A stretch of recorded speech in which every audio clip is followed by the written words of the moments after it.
نحمده ونصلي على رسوله الكريم أما بعد فأعوذ بالله من الشيطان الرجيم بسم الله الرحمن الرحيم رب اشرح لي صدري ويسر لي أمري واحلل عقدة من لساني يفقه قولي واجعل لي وزيرا من أهلي اللهم فقهنا في الدين اللهم ألهمني رشدي وأعذني من شر نفسي اللهم انفعنا بما علمتنا وعلمنا ما ينفعنا وزدنا علما اللهم إني أعوذ بك من علم لا ينفع ومن قلب لا يخشع ومن نفس لا تشبع ومن دعوة لا يستجاب لها آمين يا رب العالمين سبحانك لا علم لنا إلا ما علمتنا إنك أنت العليم الحكيم۔ آج ہم سورۃ نوح سٹارٹ کرنے والے ہیں جس میں حضرت نوح علیہ السلام کی سٹوری ہوگی اور اس سے ہم کیا لیسن سیکھیں گے، اور ان کا بیسکلی جو آخری دور تھا نا دعوت کا، وہ آخری دور اس صورت میں ڈسکس ہونے جانے والا ہے۔ شروع سے بات شروع ہوگی لیکن ایک دم سے آخری دور پہ چلی جائے گی۔ آیات بھی اس صورت کی ٹوٹل 28 ہیں، اور یہ صورت بھی مکی دور میں نازل ہوئی، مکہ کے مڈ ایرا میں نازل ہوئی، درمیانی دور میں، جب آپ صلی اللہ علیہ وآلہ وسلم کی مخالفت انتہائی شدید ہو چکی تھی۔ اور آپ صلی اللہ علیہ وآلہ وسلم کو حکم کیا تھا، ہم نے پیچھے دیکھ لیا سورۃ القلم میں بھی اور اس میں سورۃ المعارج میں بھی۔ سورۃ القلم میں کیا تھا، فاصبر لحکم ربک، تو صبر کیجیے اور اپنے رب کے حکم کا انتظار کیجیے۔ پچھلی صورت میں کیا تھا، فاصبر صبرا جمیلا، تو صبر کیجیے صبر بہت ہی خوبصورت۔ یعنی مکی دور میں حکم دیا گیا کہ جتنی بھی مخالفت ہوگی اس پر آپ صبر سے کام لیتے جائیے۔ تو اب اس صورت میں کیا ہے، اگزامپل دی جا رہی ہے حضرت نوح علیہ السلام کی، یہ سمجھانے کے لیے کہ صبر جمیل کیسے کیا جاتا ہے۔ وہ پیغمبر، وہ رسول جو کہ پہلے رسول تھے، ٹھیک ہے، حضرت نوح علیہ السلام پہلے رسول تھے جنہیں کہ اس دنیا میں مبعوث کیا گیا۔ حضرت آدم علیہ السلام پہلے نبی تھے، ٹھیک ہے، اور حضرت آدم علیہ السلام کے بعد مزید نبی آتے گئے۔ الٹیمیٹلی جو پہلے رسول آئے وہ کون تھے، وہ حضرت نوح علیہ السلام تھے، ٹھیک ہے۔ نبی اور رسول میں تھوڑا سا ڈفرینس ہوتا ہے، حضرت نوح نبی بھی تھے رسول بھی تھے، لیکن ان سے پہلے آنے والے سارے صرف نبی تھے، حضرت آدم علیہ السلام بھی۔ تو حضرت نوح علیہ السلام کو ایز اے رسول بھیجا گیا، اور حضرت نوح علیہ السلام نے 950 ایئرس تک دعوت دی، اور 950 ایئرس تک جو ان کی داستان صبر ہے وہ ہمیں آج پتہ چلے گی۔ اور اس کے بعد الٹیمیٹلی 950 ایئرس کے بعد انہوں نے پھر اپنی قوم کو بد دعا دی اور مومنین کے لیے دعا کی۔ وہ بد دعا کیا تھی اور دعا کیا تھی وہ ہمیں ان صورتوں سے پتہ چلے گا۔ اور صرف اتنا ہی نہیں، یہ آپ صلی اللہ علیہ وآلہ وسلم کو اس صورت میں سبق دیا جا رہا ہے، تو ساتھ ہی جو کفار مکہ تھے ان کو وارننگ بھی دی جا رہی ہے کہ اگر تم لوگ بھی نہیں مانو گے تو تم لوگوں کا بھی انجام وہی ہوگا جو کہ بیسکلی قوم نوح کا انجام ہوا۔ اللہ تعالیٰ نے الٹیمیٹلی ان پر حجت تمام کی اور ان کا معاملہ پھر ختم کر دیا گیا اور ان کو ریپلیس کر دیا گیا۔ جیسے ہم نے پچھلی صورت میں بھی پڑھا تھا، اِنَّا لَقَادِرُونَ عَلَىٰ أَن نُبَدِّلَ خَيْرًا مِّنْهُمْ، کہ بے شک ہم قادر ہیں اس بات پر کہ ہم قوم بدل کر دوسری قوم لے آئیں، پھر بھی تم ڈرتے نہیں ہو، ٹھیک ہے۔ تو یہ حضرت نوح علیہ السلام کی داستان صبر انشاءاللہ اب ہم پڑھنے جا رہے ہیں 28 آیتوں میں۔ اور میں نے پہلے بھی بتایا تھا علوم القرآن میں، دا سائنسز آف دا قرآن میں ان کو نبا الرسل کہا جاتا ہے۔ نبا الرسل، نبا کہتے ہیں سٹوریز کو، سٹوریز آف دا پروفٹس۔ اس کے علاوہ تذکیر بھی ایام اللہ بھی کہا جاتا ہے، یعنی نصیحت حاصل کرنا اللہ کے دنوں کے ذریعے سے۔ اللہ کے کون سے اسپیسیفک دن جہاں پر مینشنڈ ہوں گے، عذاب کے دن، عذاب کے دنوں کے ذریعے سے تذکیر حاصل کرنا، نصیحت حاصل کرنا، وہ بھی ان صورتوں کا ٹاپک ہے۔ چلیے اب آغاز کرتے ہیں انشاءاللہ۔ اور سورہ نوح کا ذکر یہاں پر تو ایک طریقے سے سمرائز کر دیا گیا ہے سورہ نوح کے اندر 28 آیتوں میں۔ اس کے علاوہ پورے قرآن مجید میں جہاں پر میکسیمم سٹوریز آتی ہیں نا نبیوں کی، آپ لوگوں کو پتہ ہی ہوگا، جیسے سورۃ الاعراف ہے، اس میں حضرت نوح علیہ السلام کا قصہ تھوڑا ڈیٹیل میں ہے۔ اس کے بعد سورہ یونس اور ہود اکٹھی آتی ہیں، دونوں ساتھ ساتھ آتی ہیں، ان دونوں میں حضرت نوح کی سٹوری موجود ہے، بلکہ سورہ ہود میں بہت زیادہ ڈیٹیل میں ہے۔ اس کے بعد سورۃ المؤمن اور الشعراء میں ہے، پھر سورۃ العنکبوت اور صافات میں ان کی سٹوری ہے، اور الٹیمیٹلی سورۃ القمر جو کہ 27 پارے میں ہے، اس میں بھی تھوڑی ڈیٹیل میں ہی موجود ہے حضرت نوح علیہ السلام کی سٹوری۔ ذکر تو اس کے علاوہ بھی ہے، جیسے سورۃ الحاقہ میں ہم نے دیکھا تھا 2 آیتوں میں صرف ذکر تھا ان کا کہ کیسے ان کی قوم نے نافرمانی کی اور اللہ نے پھر کشتی بنوا کر مومنوں کو بچا لیا، انہیں عذاب دیا، بس. لیکن سٹوری یہ جو میں نے صورتوں کے نام لیے ہیں ان میں ہمیں ملے گی. چلے اب آغاز کرتے ہیں انشاءاللہ. اعوذ باللہ من الشیطان الرجیم، بسم اللہ الرحمن الرحیم. انا ارسلنا نوحا الى قومه ان انذر قومك من قبل ان یأتیہم عذاب علیم. بے شک ہم نے بھیجا نوح علیہ السلام کو اس کی قوم کی طرف کہ وہ خبردار کرے اپنی قوم کو اس سے پہلے کہ ان کے پاس دردناک عذاب آ جائے. تو یہاں سے ہمیں کیا چیزیں پتہ چل رہی ہیں؟ ایک تو انا ارسلنا مطلب رسول کو بھیجا، ٹھیک ہے. تو حضرت نوح کو ایز اے رسول بنا کر بھیجا گیا ان کی قوم کی طرف، مطلب کوئی باہر سے کوئی بندہ ڈرانے کے لیے نہیں آیا تھا حضرت نوح علیہ السلام کی قوم کو. اگر باہر سے کوئی بندہ وارننگ دینے کے لیے یا خوشخبری یا کوئی بھی اچھا پیغام یا امپورٹنٹ اہم پیغام دینے کے لیے آتا ہے تو اس کی بات سننا مشکل ہو جاتا ہے، ٹھیک ہے. اس کی بات لوگ ایکسیپٹ نہیں کرتے. اس کو کہتے ہیں بھائی تم کیا امریکہ سے آئے ہو، تمہیں کیا پتا پاکستان کے حالات کیا ہیں، ہم نے یہاں کیسے رہنا ہوتا ہے، کیا کرنا، تمہاری سجیشن تھوڑی ہم سنیں گے مانیں گے، ٹھیک ہے. تو انہی کی قوم میں سے ان کی قوم کی طرف حضرت نوح علیہ السلام کو اللہ تعالیٰ نے رسول بنایا اور ان کو بھیجا. اور یہاں پر مقصد کیا بتایا جا رہا ہے؟ پورے قرآن میں بتایا جاتا ہے کہ رسولوں کے 2 مین کام ہیں، مبشرا و نذیرا، خوشخبری بھی دینی ہے اور وارننگ بھی دینی ہے. یہاں پر وارننگ کو زیادہ ہائی لائٹ کیا جا رہا ہے. کیوں؟ کیونکہ ایک تو یہ پہلی قوم تھی جو کہ شرک میں ملوث ہوئی تھی. شرک جو کہ بہت بڑا گناہ ہے، گناہ عظیم ہے، بلکہ گناہ کبیرہ میں جو ٹاپ آف دا لسٹ پہ آتا ہے، نمبر 1 پہ، وہ یہ ہے، وہ شرک ہے. تو ایک تو یہ شرک میں ملوث ہو گئے، اور شرک میں ملوث ہونے کے بعد ظاہری سی بات ہے جتنا بڑا گناہ ہوگا اتنا ہی دردناک عذاب ہوگا. سیکنڈلی اتنا ہی عذاب جلدی آنے کے چانسز ہیں. تو اب ان کے اوپر رحم کیا تھا ان کی قوم کے اوپر کہ فوراً انہیں بتایا جائے، فوراً انہیں خبردار کیا جائے کہ یہ کام چھوڑ دو. جیسے ہم جا رہے ہوتے ہیں آگے ہی کھائی ہے، تو ارد گرد اگر کسی کو ہم پہ رحم آ رہا ہے نا تو سب سے پہلے یہ بتائے گا کہ آگے ہی کھائیے، آگے مت جانا. یہ نہیں بتائے گا کہ جی آپ دوسرے رستے سے چلے جائیے، پہلے کھائی کا بتائے گا پھر دوسرے رستوں کا بتائے گا. تو یہاں پر پہلے خبردار کیا جا رہا ہے، یہ سٹائل ہے. اس صورت میں خبردار کیے جانے کو بیسکلی مقدم رکھا جا رہا ہے، پرائورٹائز کیا جا رہا ہے، اس کو سامنے رکھ کر اس کے بارے میں پہلے بات کی جا رہی ہے. تو یہ جو فرسٹ آیت تھی نا، اس میں یہ فرسٹ کنسرن بتایا گیا ہے، اور یہ فرسٹ آیت میں تمہید باندھی گئی ہے اس صورت کے لیے کہ اس صورت کے اندر ہم دیکھنے کیا جا رہے ہیں، پڑھنے کیا جا رہے ہیں. اب آگے 2 سے 4 صورتیں جو ہوں گی نا، اس میں ہمیں 2 سے 4 آیات، اس میں ہمیں پتہ چلے گا کہ حضرت نوح علیہ السلام کی تبلیغ کا موضوع کیا تھا. تبلیغ تو اب کر رہے ہیں، اس میں ان کا کانٹینٹ کیا تھا، وہ کہہ رہے تھے، ٹھیک ہے. قال یا قوم انی لکم نذیر مبین. اس نے کہا اے میری قوم، بے شک میں تمہارے لیے ایک ڈرانے والا بنا کر بھیجا گیا ہوں، کھلم کھلا، مبین، واضح.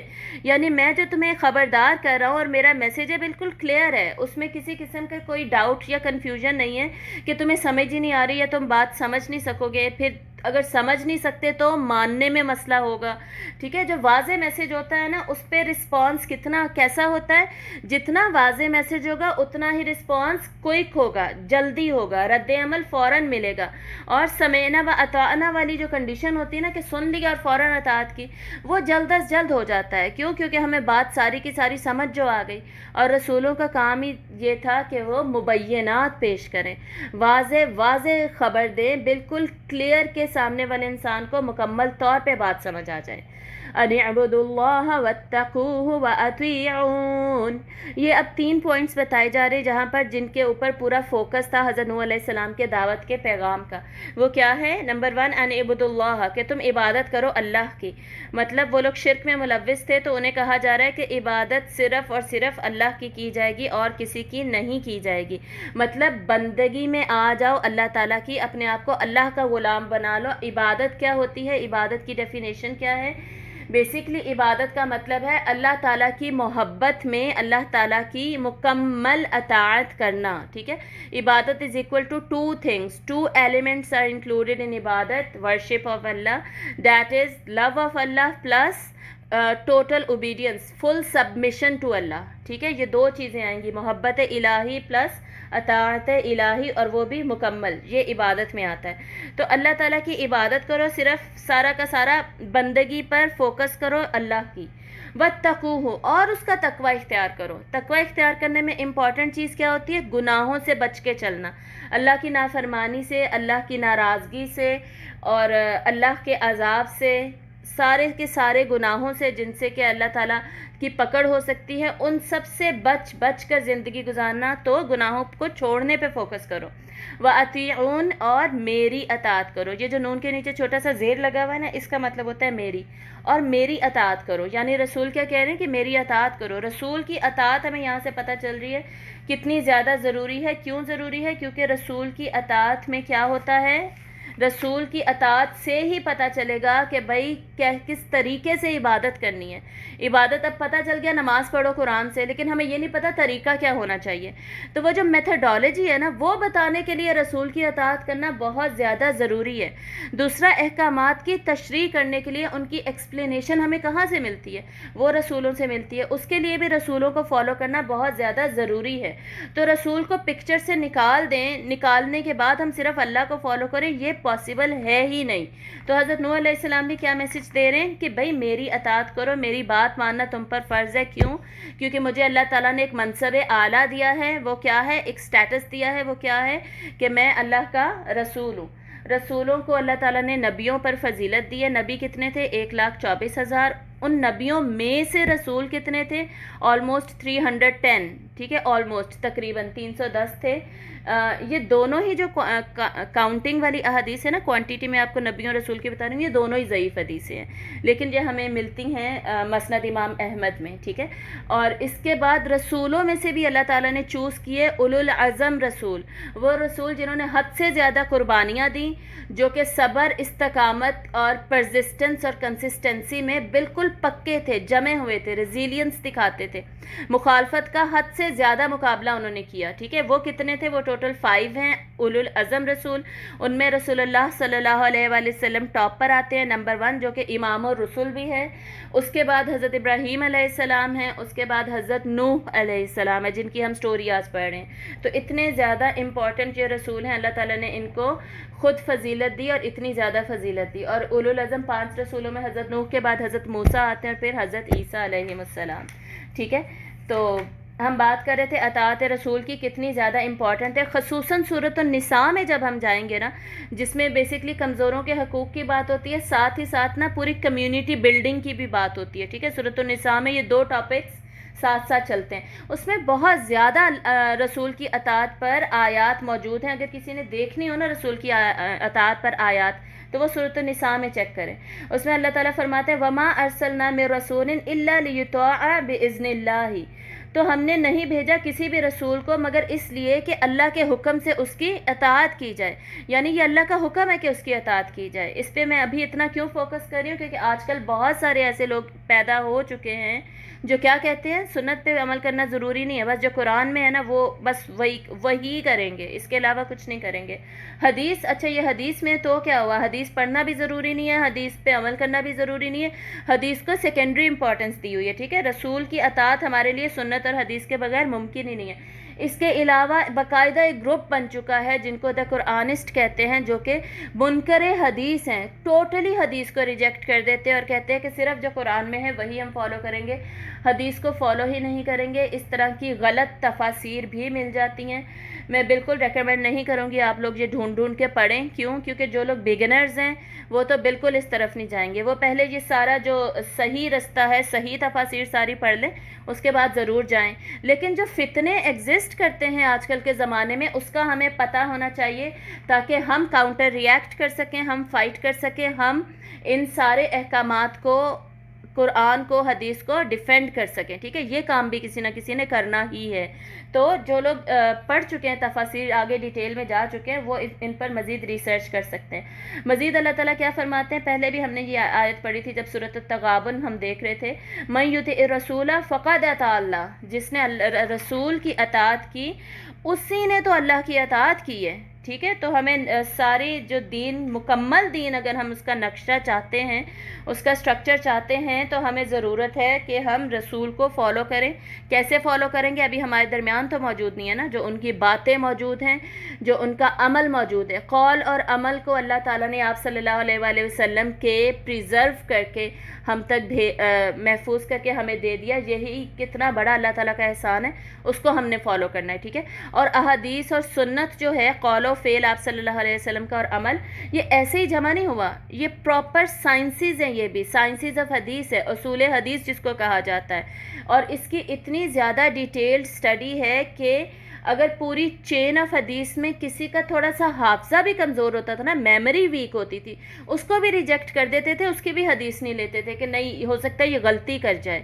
تو اگر ہمیں امام بخاری تک جو چینز ہیں نا، چین آف نریٹرز ہیں، موسٹلی 5 لوگ ہیں بیچ میں. ٹھیک ہے. 5 جنریشنز بنتی ہیں، 5 ہیں یا 6 ہیں، 4 5 6 اس طرح آپ سمجھیں. تو وہ جو 5-6 لوگ ہیں نا، ان 5-6 لوگوں کی باقاعدہ ان پہ ریسرچ کی گئی ہے، ان کی بایوگرافیز موجود ہیں. وہ اگر ان کی میموری ساؤنڈ ہوتی تھی، عقل والے ہوتے تھے، پچھلے بندے سے ان کی ملاقات ہوئی ہوتی تھی، الٹیمیٹلی چین کنیکٹ کرتی تھی آپ صلی اللہ علیہ وآلہ وسلم سے، تب وہ صحیح احادیث بخاری میں موجود ہے. اور مسلم کا بھی کرائٹیریا سخت تھا. ٹھیک ہے. بخاری اور مسلم دونوں کا بہت سخت کرائٹیریا تھا، اور دونوں میں اسی طرح احادیث جمع کی گئی ہیں. اور صحیح احادیث کی آج بھی جو ریسرچ کرتے ہیں، وہ بھی جیسے ناصر البانی، شیخ ناصر الالبانی نے کی، اور وہ بھی خیر اب تو فوت ہو چکے ہیں، لیکن وہ ریسنٹ ان کی ایگزامپل ہے. انہوں نے بھی اسی طرح سخت کنڈیشنز پر کی. تو حدیث اور سنت کو جو ریجیکٹ کرتے ہیں نا لوگ کہ نہیں اللہ نے تو صرف قرآن کی حفاظت کا وعدہ کیا تھا، تو حدیث اور سنت تو پتہ نہیں ٹھیک بھی ہے کہ نہیں ٹھیک. بھئی آپ اصول الحدیث کا ٹاپک اٹھا کے پوری کتابیں سائنسز آف حدیث آپ پڑھیں تو صحیح، پھر آپ ججمنٹ دیجئے، فیصلہ کیجئے کہ وہ ٹھیک ہے کہ نہیں. بغیر پڑھے دور دور سے بولتے رہنا کتنی غلط بات ہے یہ. ٹھیک ہے. تو یہ 3 پوائنٹس ہیں جو کہ حضرت نوح علیہ السلام کا، جن پر سارا کا سارا فوکس ہے، اور جس کو کہ بیسکلی وہ اپنی قوم کو جس کا میسج دے رہے ہیں. اب اگلی آیت دیکھیے. اب وہ بتا رہے ہیں کہ فائدہ کیا ہوگا 4تھی آیت میں، کہ تم اگر اس طرح کر لیتے ہو تو پھر ہوگا کیا. اور اس صورت میں بہت سارے فائدے وہ بتاتے ہیں. یہاں سے صرف بگننگ ہے. یغفر لکم من ذنوبکم، وہ بخش دے گا تمہارے لیے تمہارے گناہوں کو. ٹھیک ہے. یہ جو من ہے نا یہاں پہ، اس کو من تبعیضیہ بھی کہا جاتا ہے. من ذنوبکم مطلب تمہارے گناہوں میں سے اللہ تعالیٰ بخش دے گا. تو اس کے بارے میں کچھ علماء نے لکھا ہے کہ اس کا مطلب ہے کہ حقوق اللہ تو اللہ تعالیٰ ڈائریکٹ معاف کر دیں گے. حقوق العباد کے لیے لوگوں سے بھی معافی مانگنی ہوتی ہے، اور اللہ تعالیٰ نے بھی معاف کرنا ہوتا ہے. حقوق العباد اللہ کے بھی حقوق ہیں، تو اس کے لیے معافی مانگو گے، پھر وہ معافی ہوگی. پھر کچھ علماء نے اس میں لکھا ہے کہ صرف جو قبل اسلام گناہ کیے تھے وہ معاف ہوں گے. اب تم اسلام قبول کر لو، تم پھر گناہ پہ جمے رہو اور توبہ بھی نہ کرو، معافی بھی نہ مانگو، تو وہ کیسے معاف ہوں گے؟ تو گناہوں میں سے وہ معاف ہوں گے جو کہ اس کرائٹیریا پر پورے اترتے ہوں گے. لیکن اس کو صرف من تبعیضیہ ہی نہیں لیا گیا، بلکہ اس من کو ان کے معنی میں بھی لیا گیا ہے، جس کا مطلب ہے کہ گناہوں سے بخش دیا جائے گا، مطلب سارے کے سارے گناہ ہی بخش دیے جائیں گے. ٹھیک ہے. تو یہ دونوں معنی علماء نے لیے ہیں. یہ دونوں معنی ہم دیکھیں گے آگے. دیکھیے وَيُؤَخِّرْكُمْ إِلَىٰ أَجَلٍ مُّسَمًّى، اور تمہیں مؤخر کر دیا جائے گا، یعنی تمہیں مہلت دے دی جائے گی ایک اجل مسمہ تک، ایک مقررہ وقت تک. یہاں پہ بات ہو رہی ہے طبعی موت جو انسان کی آتی ہے تب تک تمہیں مہلت دے دی جائے گی، یعنی تم پہ پھر عذاب کوئی نہیں آئے گا. اگر تم معافی مانگ لیتے ہو نا، مغفرت اپنی طلب کر لیتے ہو، اپنے گناہوں سے توبہ کر لیتے ہو اور سیدھے رستے پہ آ جاتے ہو، اسلام پر، اللہ کی عبادت پر آ جاتے ہو، اوپر جو 3 سچویشنز بتائی گئی تھیں، تقوی اختیار کرتے ہو، رسول کی اطاعت کرتے ہو، تو فائدہ کیا ہوگا؟ ایک تو تمہارے گناہ معاف ہو جائیں گے، نمبر 2 پھر تم پہ عذاب نہیں آئے گا، بلکہ صرف جو موت اپنی ہوتی ہے نا، آنی ہی ہوتی ہے، تب تک تم زندہ رہو گے، موت ہی صرف آئے گی اور کچھ نہیں. آگے کیا کہہ رہے ہیں؟ ان اجل اللہ اذا جاء لا یؤخر لو کنتم تعلمون، بے شک اللہ کا جو مقرر کردہ وقت ہے وہ اس کو کوئی بھی مؤخر نہیں کر سکتا. یہاں پہ مقرر شدہ وقت کی کیا بات ہو رہی ہے؟ یہاں پر بیسکلی عذاب کی بات ہو رہی ہے کہ اگر عذاب آ جائے نا تو اس کو کوئی مؤخر نہیں کر سکتا. لو کنتم تعلمون، کاش کہ تمہیں یہ پتہ ہوتا. تو تم اگر معافی مانگ لو تو تمہیں اپنی طبی موت تک موقع مل جائے گا، اور اگر تم ایسا نہیں کرتے تو جو اللہ کا اجل ہے، جو اللہ نے عذاب کے لیے وقت مقرر کیا ہوا ہے نا، اس کو آنے سے پھر کوئی نہیں روک سکتا. تو تمہاری مرضی ہے تم جو بھی رستہ چوز کرتے ہو. ٹھیک ہے، یہ یہاں پر حکم دیا جا رہا ہے. پھر آگے مزید حضرت نوح علیہ السلام کیا کہہ رہے ہیں، 5 to 25 آیات میں ہم دیکھیں گے ان کی قوم کی جو ہٹ دھرمی تھی، پھر بھی ان کی قوم اڑی رہی.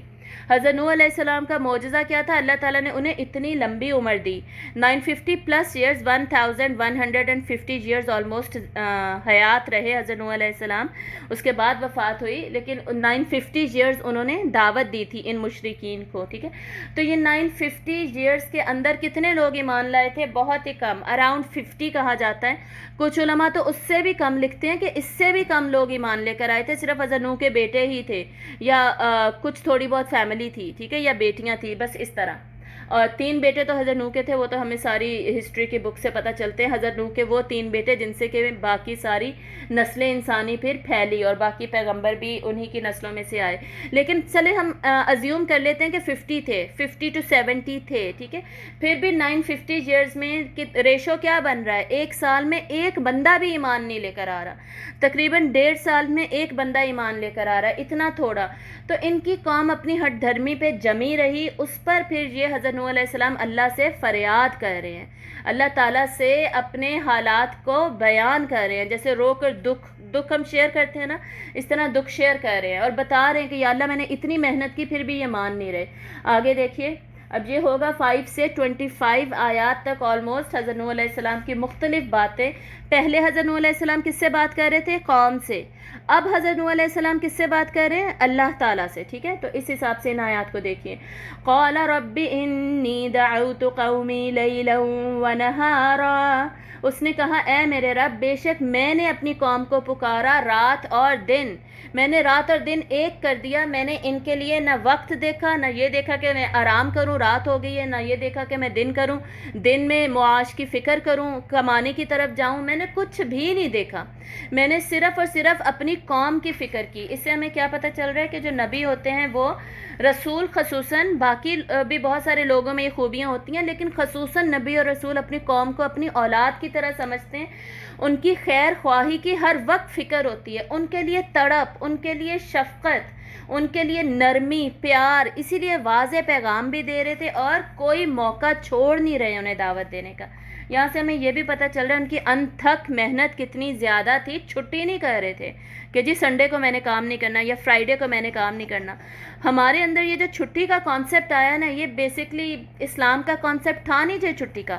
کبھی ہم نے دیکھا ہے آپ صلی اللہ علیہ وآلہ وسلم کا پتہ چلا کہ جی چھٹی کی، وہ فرائیڈے کو چھٹی کرتے تھے.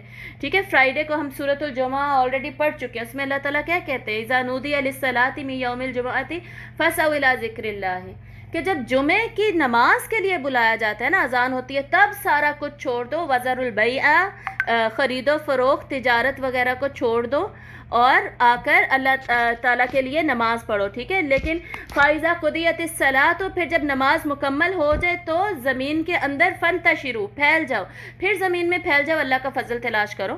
صرف جمعے کی نماز کے لیے اللہ تعالیٰ کہہ رہے خصوصاً آؤ، اور ساری نمازوں پہ ہی چھوڑا جاتا ہے کاموں کو، لیکن جمعے کی نماز کے لیے خصوصاً بلایا جا رہا ہے خطبہ اٹینڈ کرنے کے لیے بھی. اس کے بعد جمعے کے دن بھی چھٹی نہیں ہے، جمعے کے دن بھی باقی سارا دن اللہ کا فضل تلاش کرو.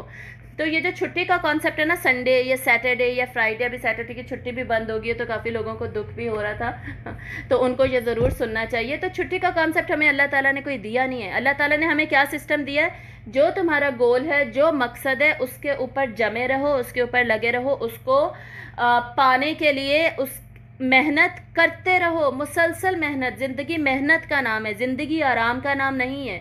آرام، سکون، مزے یہ کہاں پہ ہیں؟ جنتوں میں. فَهُوَ فِي عِيشَةٍ رَاضِيَةٍ، اس میں ہوگا وہ عیش کرنے والی زندگی میں. عیش و عشرت وہ ہے، آرام وہ ہے. ٹھیک ہے، یہاں پہ نہیں ہے. یہاں پہ کیا ہے؟ فَإِذَا فَرَغْتَ، جب آپ فارغ ہو جائیں، فَانْصَبْ، تو کھڑے ہو جائیں. ٹھیک ہے، یہاں پر فارغ ہو کے سنڈے منائیں، چھٹیاں منائیں، یہ کہیں نہیں لکھا ہوا، کہیں اللہ تعالیٰ نے یہ کانسیپٹ نہیں دیا. جب آپ فارغ ہو جائیں آپ کھڑے ہو جائیں، بھئی کھڑے ہو کے نماز پڑھیں، اللہ تعالیٰ کی اب عبادت کیجئے. ٹھیک ہے، تو آرام کا ہمیں کانسیپٹ آپ صلی اللہ علیہ وسلم نے دیا کیا ہے؟ قیلولہ کیجئے. ٹھیک ہے، دن کے وقت دوپہر کو روزانہ پورا پورا دن آف نہیں کرنا، میں یہ سمجھا رہی ہوں، آرام کیجئے آپ دوپہر کے وقت، ٹھیک ہے، قیلولہ کیجئے، اس کے بعد رات اللہ تعالیٰ کہتے ہیں میں نے سکون کے لیے بنائی ہے، نیند اللہ تعالیٰ کہتے ہیں کہ میں نے بنائی ہے آرام کے لیے، تو رات کو آرام کیجئے، سکون کیجئے، صبح کے ٹائم میں آپ صلی اللہ علیہ وسلم فرماتے ہیں کہ برکت ہے، اللہ تعالیٰ نے صبح کے وقت میں برکت رکھ دی ہے، یعنی جتنے میکسیمم کام ہمارے صبح ہو جاتے ہیں کسی ٹائم پہ نہیں ہوتے، ٹھیک ہے، ہم مکمل بھی کر لیتے ہیں، اس میں سے جو خیر نکلنی ہوتی ہے وہ بھی بڑھ بڑھ کے ہمیں ملتی ہے، پھر بھی ہم حریص کس چیز کے ہیں، ہمیں شوق کیا ہے، سیٹرڈے آف ہو جائے، سنڈے آف ہو جائے، کسی طرح میں حد سے زیادہ سو جاؤں، ٹھیک ہے، یہ حد سے زیادہ سونے کا کانسیپٹ ہمیں کہیں سے بھی نہیں ملتا، نہ سیرت سے، نہ حدیث سے، نہ ہی قرآن مجید سے، تو ہماری زندگی، ہماری روٹین، ہمارے ٹائم ٹیبلز کیسے ڈیزائنڈ ہونے چاہیے، جیسے حضرت نوح کی لائف گزری ہے، جیسے آپ صلی اللہ علیہ وسلم کی سیرت سے ہمیں پتہ چلتا ہے، شب و روز میں ہی، دن رات میں ہی، ڈیلی کی روٹین میں ہی آپ آرام کے آورز بھی متعین کر لیجئے، اور باقی سیٹرڈے سنڈے فرائیڈے وغیرہ وغیرہ ہر دن میں جو بھی آپ کا مقصد ہے، نصب العین ہے، آپ کے ایمبیشنز ہیں، گولز ہیں، اور خصوصاً اللہ کے لیے ہر ایک نے کام کرنا ہے، اس کو اچیو کرنے کے لیے ٹائم رکھیے، اس میں محنت کیجئے، ٹھیک ہے، اس کو ہم چھوڑیں گے نہیں۔ بچے اکثر کہتے ہیں کیا ہے ماما اب سنڈے کو بھی ہوم ورک کرنا ہے، اب سنڈے کو بھی میں پڑھوں، تو میں اپنے بچوں کو بھی یہی سمجھاتی ہوں کہ بیٹا یہ چھٹی وٹی کچھ نہیں ہوتی، چلو تھوڑا پڑھ لو، اب تم لوگوں کو عادت ہی نہیں ہے، لیکن پڑھو، سیٹرڈے سنڈے کو بھی پڑھو، بالکل اسے چھوڑ کے اور صرف آرام اور گیمز وغیرہ پہ لگ جاؤ، یہ کانسیپٹ بالکل ٹھیک نہیں ہے، صحیح ہے۔ تو اس چیز کو ہم نے بھی سیکھنا ہے حضرت نوح علیہ السلام کی لائف سے بھی، تو کیا کہہ رہے ہیں کہ میں نے انتھک محنت کی، دن رات انہیں بلایا ہے، فَلَمْ يَزِدْهُمْ دُعَائِي إِلَّا فِرَارًا، تو نہیں زیادہ کیا انہیں میری پکار نے مگر فرار میں، پھر بھی یہ مجھ سے دور ہی بھاگتے رہے، جتنا جتنا میں انہیں دعوت دیتا رہا یہ مجھ سے دور ہی بھاگتے رہے۔ اب آپ یاد رکھیے گا سب سے پہلی آڈینس اس صورت کی کون ہے؟ آپ صلی اللہ علیہ وآلہ وسلم۔ آپ کو سٹوری سنائی جا رہی ہے تو آپ کو کتنا حوصلہ مل رہا ہوگا کہ حضرت نوح نے بھی کتنا زیادہ برداشت کیا مخالفت کو، تو پھر مجھے بھی برداشت کرنا چاہیے اور ایسا ہی صبر کرنا چاہیے۔ پھر صحابہ کو بھی یہ سٹوری سنائی جا رہی ہے تو انہیں بھی، وہ بھی پڑھ کے یہی سوچ رہے ہوتے ہوں گے کہ جی کتنا انہوں نے برداشت کیا تو ہم نے بھی برداشت کرنا ہے۔ اب ہم لوگ تو جو ہمارے حالات ہیں ہمیں تو اتنا برداشت بھی نہیں کرنا پڑ رہا، لیکن ہمارا تو پھر بھی ایمان لو ہے، پھر بھی ہم ہمتیں ہار کے بیٹھے ہوئے ہیں، ٹھیک ہے، پھر بھی ہم سے صبر نہیں کیا جاتا کسی بھی بات پہ، اور یہ امپورٹنٹ لیسنز ہیں، ہم نے آڈینس ذہن میں رکھ کے یہ پڑھنا ہے، آپ صلی اللہ علیہ وسلم کو بھی، پھر صحابہ کو بھی، اور پھر اپنے آپ پر بھی ان آیات کو اپلائی کرتے جانا ہے۔ تو اللہ تعالیٰ کیا کہہ رہے ہیں کہ ان کو پھر بھی میری پکار سے کوئی فرق نہیں پڑا۔ یہاں سے ہمیں یہ بھی پتہ چل رہا ہے کہ آؤٹ کم اور جو آؤٹ پٹ مل رہی ہوتی ہے نا ہمیں، جیسے میں پڑھا رہی ہوں اور میرے اسٹوڈنٹس ہیں، فرض کریں ابھی 40 ہیں، کبھی 5 ہوتے ہیں، کبھی 10 ہوتے ہیں، کبھی 4 ہوتے ہیں، یقین کریں مجھے فرق ہی نہیں پڑتا۔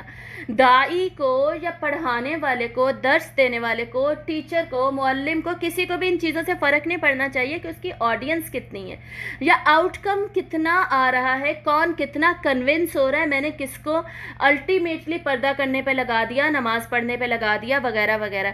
ہونا کیا چاہیے، کام کیا ہوتا ہے نبیوں رسولوں کا اور ان کے ورثاء علماء کا، کہ وہ اپنا پیغام کلیئرلی دیں، بیان ان کا اچھے طریقے سے ہو، بہترین طریقے سے ہو، علم ان کا ٹاپ آف دا لسٹ پہ ہو، ٹو دا پوائنٹ ہو، ٹھیک ہے، علم ان کا اچھا ہونا چاہیے، حکمت ان میں ہونی چاہیے، بیان کرنا انہیں آنا چاہیے، یہ سارا کچھ کر لیا۔ اب آگے چاہے 4 لوگ سن رہے ہیں، چاہے 40 میں سے صرف 2 پہ اثر ہو رہا ہے، ٹھیک ہے، یہ اللہ تعالیٰ کا کام ہے، یہ اللہ تعالیٰ کا ڈیسیجن ہے، اللہ تعالیٰ کا مسئلہ ہے، اس میں ہم نے نہیں پڑھنا، ہم نے اس رزلٹ پہ فوکس نہیں کرنا، فوکس کس چیز پہ کرنا ہے، اپنی انتھک محنت پر، ٹھیک ہے۔ اگر ہم آؤٹ کم کی فکر میں گھلے رہیں گے نا کہ ہائے آج کلاس میں اتنے تھوڑے لوگ ہیں وغیرہ وغیرہ، ویسے اس سے ڈی موٹیویشن ضرور ہوتی ہے، تھوڑا سا انسان کو محسوس ہوتا ہے کہ بھائی ایسا کیوں ہے، لوگ کیوں نہیں بدلتے، جیسے آپ صلی اللہ علیہ وسلم کے بارے میں بار بار قرآن مجید میں آتا ہے نا کہ آپ اپنی قوم کی فکر میں گھلتے جاتے تھے کہ یہ بات مان کیوں نہیں لیتے، کہیں ایسا تو نہیں ہے کہ میری دعوت میں کوئی کمی ہے، میں صحیح سے بیان نہیں کر رہا، یا کوئی اور مسئلہ کہ آخر یہ میری بات مان کیوں نہیں رہے، سن کیوں نہیں رہے۔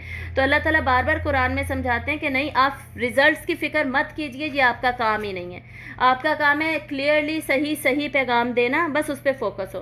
تو ہم سب کا بھی فوکس اسی بات پہ ہونا چاہیے، چاہے 2 اسٹوڈنٹس ہوں کلاس میں، بہترین طریقے سے مکمل سمجھائیے، اچھے طریقے سے بتائیے، اچھے طریقے سے سمجھائیے، زمانے کے ساتھ ریلیٹ کر کے بتائیے، ٹھیک ہے۔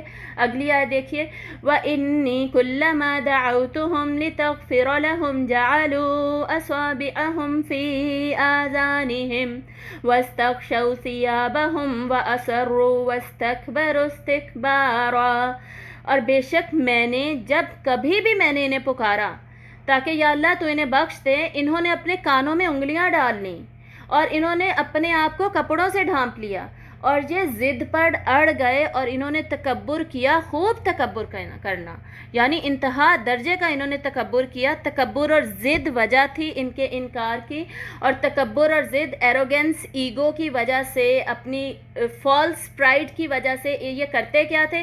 جب بھی حضرت نوح علیہ السلام پیغام دینے لگتے کانوں میں انگلیاں ڈال لیتے، یا پھر کیا کرتے؟ منہ پہ کپڑا ڈال لیتے۔ منہ پہ کپڑا ڈالنے کا کیا مطلب ہے کہ حضرت نوح علیہ السلام کہیں پر بیٹھ کر دعوت دینے، فرض کریں کہیں سے گزر رہے ہیں تو منہ چھپا کر آگے سے گزریں گے کہ کہیں یہ ہمیں پہچان نہ لیں، پھر سے پکڑ نہ لیں، پھر ہمیں بتانے نہ لگ جائیں۔ یا پھر کپڑے منہ پہ ڈالنے کا یہ بھی مطلب ہے کہ جیسے کوئی میرے پاس سے گزرے تو میں کپڑا منہ پہ ڈال کے لیٹ جاؤں، یعنی میں مکمل اگنور کروں، ٹوٹلی اگنور کی بھی میں نے تم سے بات ہی نہیں کرنی، تم جاؤ یہاں سے، ٹھیک ہے۔ وہ بندہ ظاہر ہے پھر چلا جائے گا، بات کیوں کرے گا؟ تو اس طریقے سے انہوں نے مکمل حضرت نوح علیہ السلام کو اگنور کیا، ان کی دعوت پر یہ رسپانس دیا۔ اس کی وجہ کیا تھی؟ وہ اصروا، وہ اپنی ضد پر اڑے رہے اور اپنی روش پر اڑے رہے، جو ان کا طریقہ تھا اسی پر جم گئے اور انہوں نے بے جا تکبر کیا۔ استکبارا، یہ جو مصدر آتے ہیں نا اینڈ میں، مصدر کا بیسکلی فعل کا مصدر بنتا ہوتا ہے، ٹھیک ہے۔ شروع میں دیکھیں استکبرو فعل ہے، آگے اس کا مصدر بنا ہے استکبارا۔ اس کا مقصد ہوتا ہے ایک تو یہ بتایا جائے کہ حقیقتاً تکبر کر رہے تھے یہ، دوسرا یہ بتایا جائے کہ شدت کا اظہار ہے اس کے اندر، کہ شدید تکبر کر رہے تھے یہ۔ جب بھی مصدر آتا ہے نا اس طرح اینڈ پہ آیات میں، بہت ساری آیات میں آتا ہوتا ہے، یہاں پر ابھی بہت ساری اگزامپلس نہیں آ رہی، اس سے اگلی آیت میں بھی اگزامپل ہے، وہ میں آپ کو بتاتی ہوں، اس سے اگلی میں۔ لیکن کچھ صورتیں قرآن مجید کی ایسی ہیں جس میں بہت زیادہ یہ مصدر ریپیٹ ہوتے ہیں آیتوں کے اینڈ پہ، تو ان کا مقصد یہی ہوتا ہے کہ ایک تو یہ بتایا جا رہا ہوتا ہے کہ یہ بات حقیقتاً ایسے ہی ہوئی تھی جیسے بتائی جا رہی ہے، دوسرا یہ مقصد ہوتا ہے کہ شدید ہوئی تھی، شدت تھی اس چیز کے اندر۔ اب اگلی آیت دیکھیے، ثم انی دعوتہم جہارا، پھر بے شک میں نے انہیں پکارا جہارا، بلند آواز سے۔ جہری نمازیں ہوتی ہیں نا جن میں بلند آواز سے پڑھا جاتا ہے، تو جہر کے ساتھ بلند آواز سے میں نے، یعنی لوگوں کو جمع کر کے پبلکلی اناؤنس کر کے بھی میں نے انہیں پکارا، دعوت دی۔ ثم انی اعلنت لہم واسررت لہم اسرارا، پھر بے شک میں نے اعلانیہ کہا انہیں اور رازدارانہ بات بھی کی ان سے، رازدارانہ طور پر، یعنی کہ میں نے انہیں پرائیویٹلی الگ الگ بھی بات کی، ہر ایک سے جا کے بیٹھ کے مل کر بھی سمجھایا، اور پھر میں نے انہیں اعلانیہ بھی کہا اور بلند آواز میں بھی کہا، کبھی 4-5 لوگوں کو آہستہ آواز میں مجلس میں بھی سمجھایا، بلند آواز، آہستہ، چھپ کر، اعلانیہ، کوئی طریقہ میں نے چھوڑا نہیں جس کے ذریعے سے میں نے انہیں سمجھایا نہ ہو۔ پتہ کیا چل رہا ہے کہ ایک تو حضرت نوح علیہ السلام کو فکر کتنی زیادہ تھی اپنی قوم کی، ہم سب کو ایک دوسرے کی فکر ہونی چاہیے۔ آپ صلی اللہ علیہ وسلم نے کیا فرمایا کہ دین نام ہی خیر خواہی کا ہے، ہمارا دین، یعنی ہم ہمیشہ ایک دوسرے کی خیر خواہی چاہتے ہیں۔ اور سورہ آل عمران میں ہے نا، اللہ تعالیٰ کیا فرماتے ہیں کہ تم بہترین امت ہو ہی اس لیے تاکہ تم لوگوں کو معروف کا حکم دو، یعنی نیکی کا حکم دو، برائی سے روکو۔ تو یہ ہم سب کی رسپانسبلٹی اللہ تعالیٰ نے لگائی ہے، ہم سب سے اس کے بارے میں سوال ہوگا۔ تو یہ امر بالمعروف اور نہی عن المنکر کرنے کے لیے کیا ضروری ہے؟ ہمیں ایک دوسرے کی فکر ہو، خیر خواہی ہو، ہم ایک دوسرے کے لیے اچھا سوچیں، جانیں، اچھا کرنا چاہیں، لیکن بتانے کا ایک طریقہ ہوگا، حکمت کے ساتھ بہترین طریقے سے سمجھایا جائے گا، ہر بندے کو دیکھ کر اس کو اپروچ کیا جائے گا، اس کا سٹیٹس دیکھ کر، اس کا طریقہ دیکھ کر، اس کو جس چیز کی ضرورت ہے اس طریقے سے اس سے بات کی جائے گی، یہ حکمت سے خالی نہیں ہوگی تبلیغ۔ ٹھیک ہے. امر بالمعروف اور نہی عن المنکر بھی حکمت، پیار، محبت وغیرہ وغیرہ سے، نرمی سے خالی نہیں ہوگی. ہمیں پتہ چلے گا کہ رسولوں کو، خصوصاً حضرت نوح علیہ السلام کی یہاں ہم اگزامپل پڑھ رہے ہیں، کتنی شفقت سے وہ سمجھاتے تھے. ٹھیک ہے. حضرت موسیٰ علیہ السلام کو جب کہا گیا کہ فرعون کے پاس جاؤ تو اللہ تعالیٰ نے کہا قول لینا. لینا کیا ہوتا ہے؟ نرمی. نرمی سے بات کرنا. فرعون سے بھی نرمی سے بات کرنے کا حکم دیا جا رہا ہے، جو کہہ رہا ہے انا ربکم الاعلی، میں سب سے بلند ترین میں ہی رب ہوں، اور جو کہ اتنا سخت ہے، اتنا تکبر تھا اس کے اندر کہ بچوں کو قتل کر رہا ہے وغیرہ وغیرہ، اتنی سختی والا شخص، اور اللہ تعالیٰ کہہ رہے ہیں اس سے بھی نرمی سے جا کے بات کرنا. اور ہمارے ارد گرد تو فرعون ہیں بھی نہیں، اپنے بچے ہیں یا اپنے میاں ہیں یا اپنے فیملی والے ہیں، انہیں بھی ہم سمجھاتے ہوئے کیسے سمجھاتے ہیں؟ لڑ جھگڑ کے اور بدتمیزی سے اور پتہ نہیں کیا کچھ. ٹھیک ہے. تو بتانے کا طریقہ بھی ٹھیک ہونا چاہیے، میدان جنگ نہیں بنانا دعوت کرتے ہوئے. صحیح. تو اب آگے دیکھیے، ایک سیکنڈ جی. فَقُلْتُ اسْتَغْفِرُوا رَبَّكُمْ، پھر میں نے کہا کہ اپنے رب سے بخشش مانگو. اب یہ حضرت نوح ساری داستان کس کو بتا رہے ہیں؟ اللہ تعالیٰ کو. اللہ تعالیٰ کو آلریڈی پتہ ہے سارا کچھ، ضرورت نہیں ہے اللہ تعالیٰ کو کہ اللہ کو بتایا جائے، لیکن انسان کا اللہ سے شیئر کر کے دکھ ہلکا ہو جاتا ہے، اس کو حوصلہ مل جاتا ہے. ہمارا کام کیا ہے؟ ہم سارا دن اللہ تعالیٰ سے بات کریں، اپنے دل میں ہم ساری جو بھی سچویشنز ہم پر آ رہی ہوتی ہیں، جو بھی سارے دن میں سینیریوز ہمیں پیش آتے ہیں، وہ سارا کچھ ہم اللہ تعالیٰ سے باتیں کرتے رہیں، اللہ تعالیٰ کو بتاتے رہیں. اللہ تعالیٰ سے ایک طرح سے کانورسیشن ہمارے دل میں ہر وقت مسلسل چلتی رہنی چاہیے. ٹھیک ہے. تو یہی حضرت نوح علیہ السلام بھی کہہ رہے ہیں. ایون ہم نے کوئی فریاد کرنی ہے، کوئی شکوہ کرنا ہے. شکوہ کیا ہوتا ہے؟ صحیح. تو میں بات کر رہی تھی کہ فریاد بھی ہم نے کوئی کرنی ہے تو اللہ کے سامنے، اور شکوہ بھی کرنا ہے تو اللہ کے سامنے. شکوے کی ڈیفینیشن کیا ہوتی ہے یہ پلیز سمجھ لیں. ہم یوزلی اسے اردو والا جو شکوہ شکایت ہے نا اس میں لے جاتے ہیں، لیکن قرآن میں جو ہے جیسے حضرت یعقوب کے بارے میں آتا ہے انما اشکو بثی و حزنی الی اللہ، بے شک میں شکوہ کرتا ہوں اپنی کنڈیشن کا، اپنے غم کا صرف اللہ سے. شکوہ کیا ہوتا ہے؟ قرآن میں جس شکوہ کو شکوہ کہا گیا ہے وہ ہے بیسکلی اپنی کیفیات کا، اپنے دکھ کا، اپنی تکلیف اور غم کا بیان اللہ سے کرنا. ٹھیک ہے. یہ نہیں کہ یا اللہ یہ کیوں ہوا میرے ساتھ.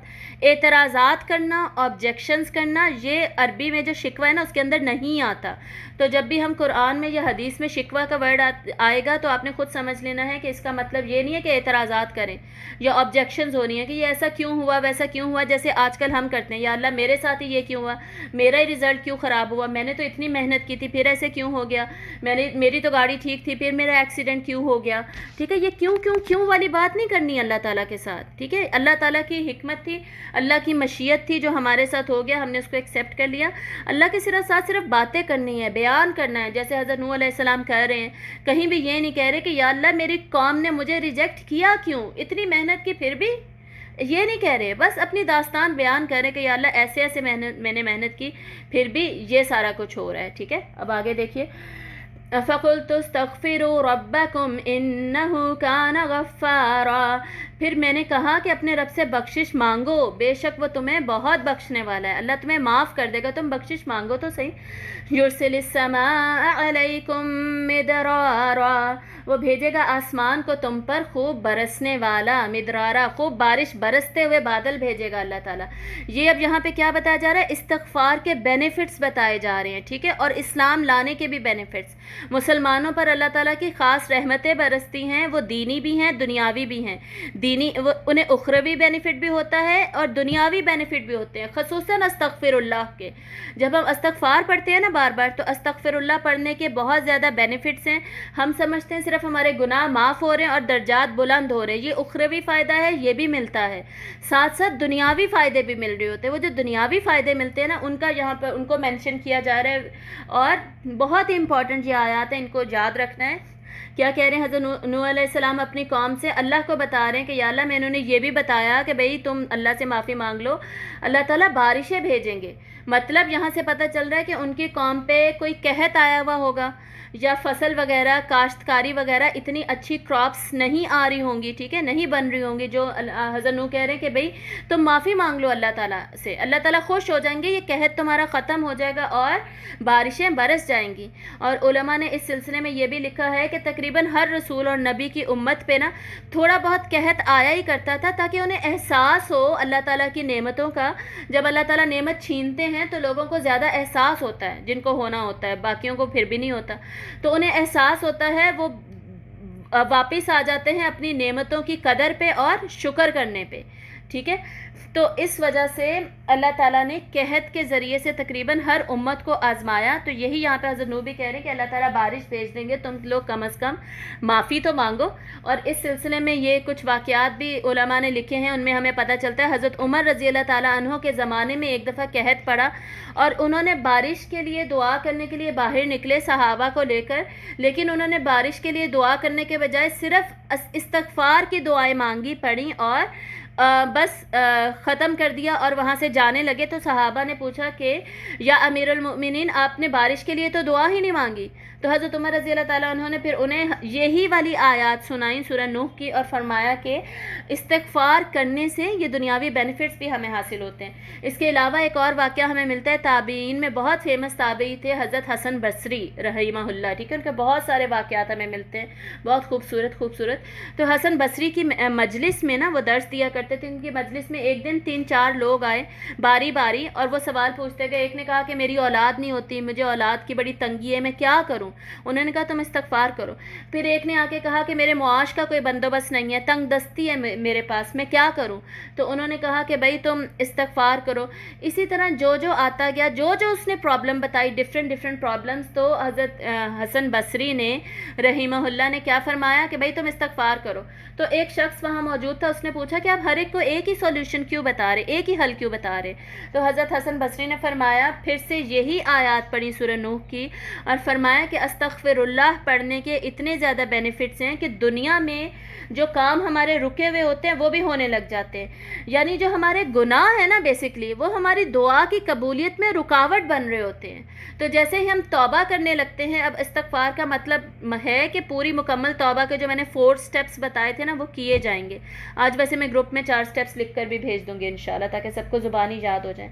تو وہ استغفار جب کیا جائے گا، گناہ پھر رستے سے ہٹیں گے. گناہ ہماری دعاؤں کی قبولیت کے جو رستے میں آئے ہوئے ہیں، ہمارے کاموں کو مکمل نہیں ہونے دے رہے، ہمیں خیر و برکت نہیں ملنے دے رہے، وہ سارے ہٹ جائیں گے. اور استغفار پڑھنے سے ہمیں اتنے زیادہ دنیاوی فائدے ملیں گے، کس کے ساتھ؟ اخروی فائدوں کے ساتھ ساتھ. استغفار کو ہم نے نہیں چھوڑنا. ٹھیک ہے، آپ صلی اللہ علیہ وآلہ وسلم دن میں 100 سے زیادہ دفعہ استغفار کیے کرتے تھے، یہ صحیح بخاری کی حدیث ہے. اس کے علاوہ سید الاستغفار ہمیں پتہ ہے، وہ ضرور آنی چاہیے. سید الاستغفار کی جو دعا ہے اذکار میں ہم نے پڑھنی ہوتی ہے. آپ صلی اللہ علیہ وآلہ وسلم نے فرمایا جو رات کو سید الاستغفار پڑھے گا نا، اللہم انت ربی سے جو شروع ہوتی ہے، اور اس کے بعد اگر وہ فوت ہو جاتا ہے وہ بس بخشا گیا. اور جو دن کو پڑھے گا اور دن کے بعد پھر وہ فوت ہو جاتا ہے وہ پھر بخشا گیا. ٹھیک ہے، اتنا امپورٹنٹ ہے سید الاستغفار. اب آگے دیکھیے، استغفار ہوتا ہے، ویسے زیر ہوتی ہے ہمارے منہ پہ، وہ اردو میں چڑھا ہوا ہے تو اس نکل جاتا ہے، الف پہ زیر ہوتی ہے. آگے دیکھیے، بارشیں ہوں گی. مزید فائدہ کیا بتایا جا رہا ہے؟ وَيُمْدِدْكُمْ بِأَمْوَالٍ وَبَنِينَ وَيَجْعَلْ لَكُمْ جَنَّاتٍ وَيَجْعَلْ لَكُمْ أَنْهَارًا. اور وہ مدد کرے گا تمہارے مال کے ساتھ اور بیٹوں کے ساتھ. یعنی تم استغفار تو کرو، تمہارا مال بھی بڑھ جائے گا، تمہیں اللہ تعالیٰ اولاد بھی دیں گے، تمہارے لیے باغات بھی ہوں گے. باغات پرانے زمانے میں کیا تھے؟ رزق کا انتظام تھا، اور باغات ان کے لیے ایک سورس آف انکم تھی، معاش تھا. ٹھیک ہے، بیچا کرتے تھے سبزی پھل وغیرہ. تو ہمیں یہاں سے کیا لینا چاہیے لیسن؟ کہ ہمارے جو سورس آف انکم ہے، ہمارا معاش ہے، ہماری جابز ہیں، وہ اچھی ہو جائیں گی، وہ ہمیں ملیں گی. ہماری فیکٹریز ہیں وہ اچھی رن ہونے لگ جائیں گی. ٹھیک ہے، زمینیں ہیں وغیرہ وغیرہ، ایسٹس ہیں ڈفرینٹ، ان سب سے ہمیں بینیفٹ ہونے لگ جائے گا. جو بھی ہمارے انویسٹمنٹس ہیں ان سے فائدہ ہونے لگے گا. اور وہ بنائے گا تمہارے لیے نہریں. ٹھیک ہے، باغات کے ساتھ ساتھ نہریں بھی ہوں گی. نہروں سے بہت زیادہ فائدے ہوتے ہیں. پانی اوپر سے بھی برسے گا اور پانی زمین کی نہروں سے بھی ہمیں ملے گا. تو پانی تو ہمارا مین نیڈ ہے، ہماری بیسک نیڈ ہے. ہم کھانے کے بغیر زندہ رہ سکتے، پانی کے بغیر نہیں رہ سکتے. اس کے بارے میں ہم نے سورۃ الملک میں بھی پڑھا تھا. تو پانی ہی پانی، اللہ تعالیٰ کا رزق اتنا زیادہ فراوانی سے ملے گا. کرو تو صحیح بھائی، مغفرت کی دعا مانگو تو صحیح. اب آگے وہ بتا رہے ہیں کہ میں نے مزید اپنی قوم سے کیا کہا؟ مالکم لا ترجون للہ وقارا. کیا ہے تمہیں؟ مسئلہ کیا ہے تمہارے ساتھ؟ تم کیوں نہیں اللہ تعالیٰ کے ساتھ اللہ تعالیٰ سے کسی وقار اور عظمت کی توقع رکھتے؟ مطلب یہ ہے کہ تم سارا کا ساری جو تمہاری ایکسپیکٹیشنز ہیں، توقعات ہیں، وہ تمہارے اپنے لوگوں سے ہیں، جو تمہارے اپنی شخصیات ہیں. انہوں نے جو بت بنا رکھے تھے وہ بھی اپنے بزرگوں کے بنا رکھے تھے نا. شخصیت پرستی تھی ان کے اندر، لوگوں کے بت بنا کے الٹیمیٹلی ان کی عبادت کرنے لگ جائے. پہلے اس نیت سے بنائے نہیں تھے، لیکن شیطان نے ان کے دل میں ڈال دیا کہ بھئی ان کی عبادت شروع کر دو. یہ اتنے معزز ہستیاں تھیں، اولیاء اللہ تھے یہ، تو انہوں نے ان کی عبادت ہی شروع کر دی. تو اللہ تعالیٰ کیا کہہ رہے ہیں؟ حضرت نوح نے ان کو کیا پیغام پہنچایا؟ اللہ تعالیٰ ہمیں بتا رہے ہیں کہ بھئی تم لوگ شخصیات لوگوں کی طرف دیکھتے ہو، ان کے وقار اور عزت کی وجہ سے ان سے ڈرتے ہوئے ویسے ڈیسیجنز لیتے ہو. بھئی تم اللہ کے وقار اور اللہ کی عظمت کے مطابق تم ڈیسیجنز کیوں نہیں لیتے؟ اس کو تم کیسے اگنور کر سکتے ہو؟ کیا گیا ہے تمہیں؟ اور دوسرا اس کا یہ بھی مطلب لیا گیا ہے، ایک تو یہ نا کہ اللہ کی عظمت کو تسلیم کیوں نہیں کر لیتے، لوگوں کے پیچھے کیوں بھاگ رہے ہو. دوسرا مطلب یہ بھی لیا گیا ہے کہ اللہ کی عظمت کی وجہ سے تمہیں خوف نہیں آتا، تم ڈرتے نہیں ہو کہ تم پہ عذاب بھی آ سکتا ہے. ہو کیا گیا ہے تمہیں؟ وَقَدْ خَلَقَكُمْ أَطْوَارًا، اور یقیناً اس نے تمہیں پیدا کیا مختلف مراحل سے گزار کر. اللہ تعالیٰ نے تمہیں تخلیق کیا. اب یہاں پہ کیا بتایا جا رہا ہے؟ یہاں پر اب حضرت نوح علیہ السلام نے انہیں کنونس کرنے کی کوشش تو کر رہے ہیں نا. ہم نے پڑھا تھا بیان کا طریقہ جو معلم ہوگا یا مدرس ہوگا یا مبلغ ہوگا اس کا بہترین ہونا چاہیے، خصوصاً رسولوں کا تو تھا ہی بہترین. وہ اب یہاں پہ دلائل دے رہے ہیں، باقاعدہ پروفس اینڈ ایویڈنسز سے بتا رہے ہیں کہ بھائی اللہ نے تمہیں بنایا کس نے، تمہاری تخلیق اللہ نے کی ہے اور ڈفرینٹ سٹیپس میں کی ہے. ہمیں قرآن میں ہمیں بھی سٹیپس بتائے گئے ہیں وہ جن کے ذریعے سے اللہ تعالیٰ نے ہماری تخلیق کی. ایمبریولوجی میں جو کہ بیسکلی پڑھا جاتا ہے کہ ایمبریو پورا ماں کے یوٹرس میں کیسے ڈیولپ ہوتا ہے، ٹھیک ہے. جب سپرم اینڈ اوول جو فرٹیلائز کریں گے، فرٹیلائزڈ ایگ بنے گا وغیرہ وغیرہ، آگے سارے 9 منتھس میں کیا ڈیولپمنٹ سٹیجز ہوتی ہیں، اس کے بعد بچہ پیدا ہوتا ہے، انفینٹ ہوتا ہے، اس کے بعد پھر وہ بڑا ہوتا جاتا ہے. یہ ساری جو سٹیجز ہیں، انسان ایک سٹیجز سے گزر کے تم ایڈلٹ بنے ہو، اب تم بڑے ہوئے، مکمل انسان ہو. اب تم سوچ سمجھ میچورٹی شعور اللہ تعالیٰ نے تمہیں سارا کچھ دے دیا، ٹھیک ہے. تو اس کو دیکھ کے بھی تمہیں سمجھ نہیں آ رہی. اس سے ہمیں پتہ چل رہا ہے حضرت نوح علیہ السلام کی قوم کو بھی اللہ تعالیٰ نے یہ سارا کچھ بتایا ہوگا کہ تم کن سٹیپس سے بنے. اور صرف ان سٹیپس کی بات نہیں ہے، یہ تو میں نے وہ سٹیپس بتا دیے نا جو فزیکلی ہمیں نظر آ رہے ہیں. اس کے علاوہ اللہ تعالیٰ جو قرآن میں بتاتے ہیں کہ ہمیں اللہ نے مٹی سے بنایا. تو مٹی کیسی تھی؟ پہلے خشک مٹی اللہ نے لی، پھر اس میں یہ سٹیپس قرآن سے ڈفرینٹ صورتوں سے پتہ چلتے ہیں، وہ میں آپ کو بتا رہی ہوں. پھر اس میں پانی مکس کر کے گارا بنایا گیا، گیلی مٹی ہو گئی. پھر اس کو پھینٹنا میں نے خود ایڈ کیا ہے، بیسکلی لیس دار کیا گیا اس کو. لیس کسی چیز لیس جو ہوتی ہے نا وہ کسی چیز میں پیدا ہی تب ہوتی ہے جب اسے پھینٹا جائے. تو اللہ تعالیٰ نے جیسے بھی پیدا کی تو لیس دار مٹی ہوئی. اس کے بعد اس میں خمیر اٹھایا گیا، جیسے ہم میدے وغیرہ میں یسٹ ڈالتے ہیں تو وہ خمیر بن جاتا ہے نا، اس میں ہلکی سی اسمیل بھی آ جاتی ہے. تو اس طرح وہ ہماری مٹی میں خمیر اٹھایا گیا اور اس کے بعد پھر اس کو ڈرائی کیا گیا، خشک کیا گیا. پھر اس کو حرارت دی گئی، ہیٹ دی گئی باقاعدہ. پھر وہ بجنے والی مٹی بن گئی جس کو سلسل بھی کہتے ہیں، بجنے والی، شور کرنے والی جو مٹی ہوتی ہے، جیسے برتن کھڑکتے ہیں نا آپس میں، اس طرح بجنے والی مٹی بنی. اس مٹی سے انسان کا پتلا بنایا گیا، حضرت آدم علیہ السلام کو بنایا گیا. اور ہم سب کی بھی حقیقت یہی ہے کہ اللہ تعالیٰ نے ہمیں مٹی کے ساتھ بنایا ہے، ٹھیک ہے. تو یہ بھی سٹیپس ہیں ہماری تخلیق کے جن کے ذریعے ہمیں بنایا گیا. اور حضرت نوح کو بھی یقیناً یہ سٹیپس بتائے گئے ہوں گے جو کہ انہوں نے اپنی قوم کو بتائے کہ یہ اللہ کی نشانیاں ہیں، ان کے ذریعے سے تم ایکسیپٹ کرو. تم کیوں نہیں مان رہے؟ اب یہاں سے پتہ چل رہا ہے کہ جو داعی ہے، جو سمجھا رہا ہے، بتا رہا ہے، پڑھا رہا ہے، اس کا علم کیسا ہونا چاہیے؟ اس کا علم بھی بہترین ہونا چاہیے، اعلیٰ درجے کا ہونا چاہیے کہ وہ جب دوسروں کو کنونس کرنے جا رہا ہے ایسا نہ ہو کہ اس نے صرف ایک کتاب پڑھی ہے اس سے بتائے جا رہا ہے، ریڈنگ کر کے اب میں بیٹھ کے کتاب پڑھتی جاؤں، ریڈنگ کر کے بس آپ کو بتا دوں. بھئی یہ بتانے کا طریقہ نہیں ہے. علم حاصل کیا جائے زیادہ تر مختلف سورسز سے اور میکسیمم سورسز سے. علم اعلیٰ درجے کا ہونا چاہیے بتانے والے کا. علم حاصل کرنے کے بعد پھر بیان پہ اپنے کام کیا جائے، پھر اس کو بتایا جائے. تو یہاں پر ہمیں پتہ چل رہا ہے انہوں نے بیان کیسے کیا، پھر بیان کب کس وقت کیا، کتنی خیر خواہی فکر تھی، اور پھر ہر طرح کے دلائل دے رہے ہیں، ٹھیک ہے. تو ہمارا بھی جو طریقہ ہو اس طریقے میں یہ سب شامل ہونا چاہیے. آگے کیا ہے، الم تروا کیف خلق اللہ سبع سماوات طباقا، کیا نہیں تم سب نے دیکھا کس طرح پیدا کیا اللہ تعالیٰ نے 7 آسمانوں کو اوپر تلے طباقا۔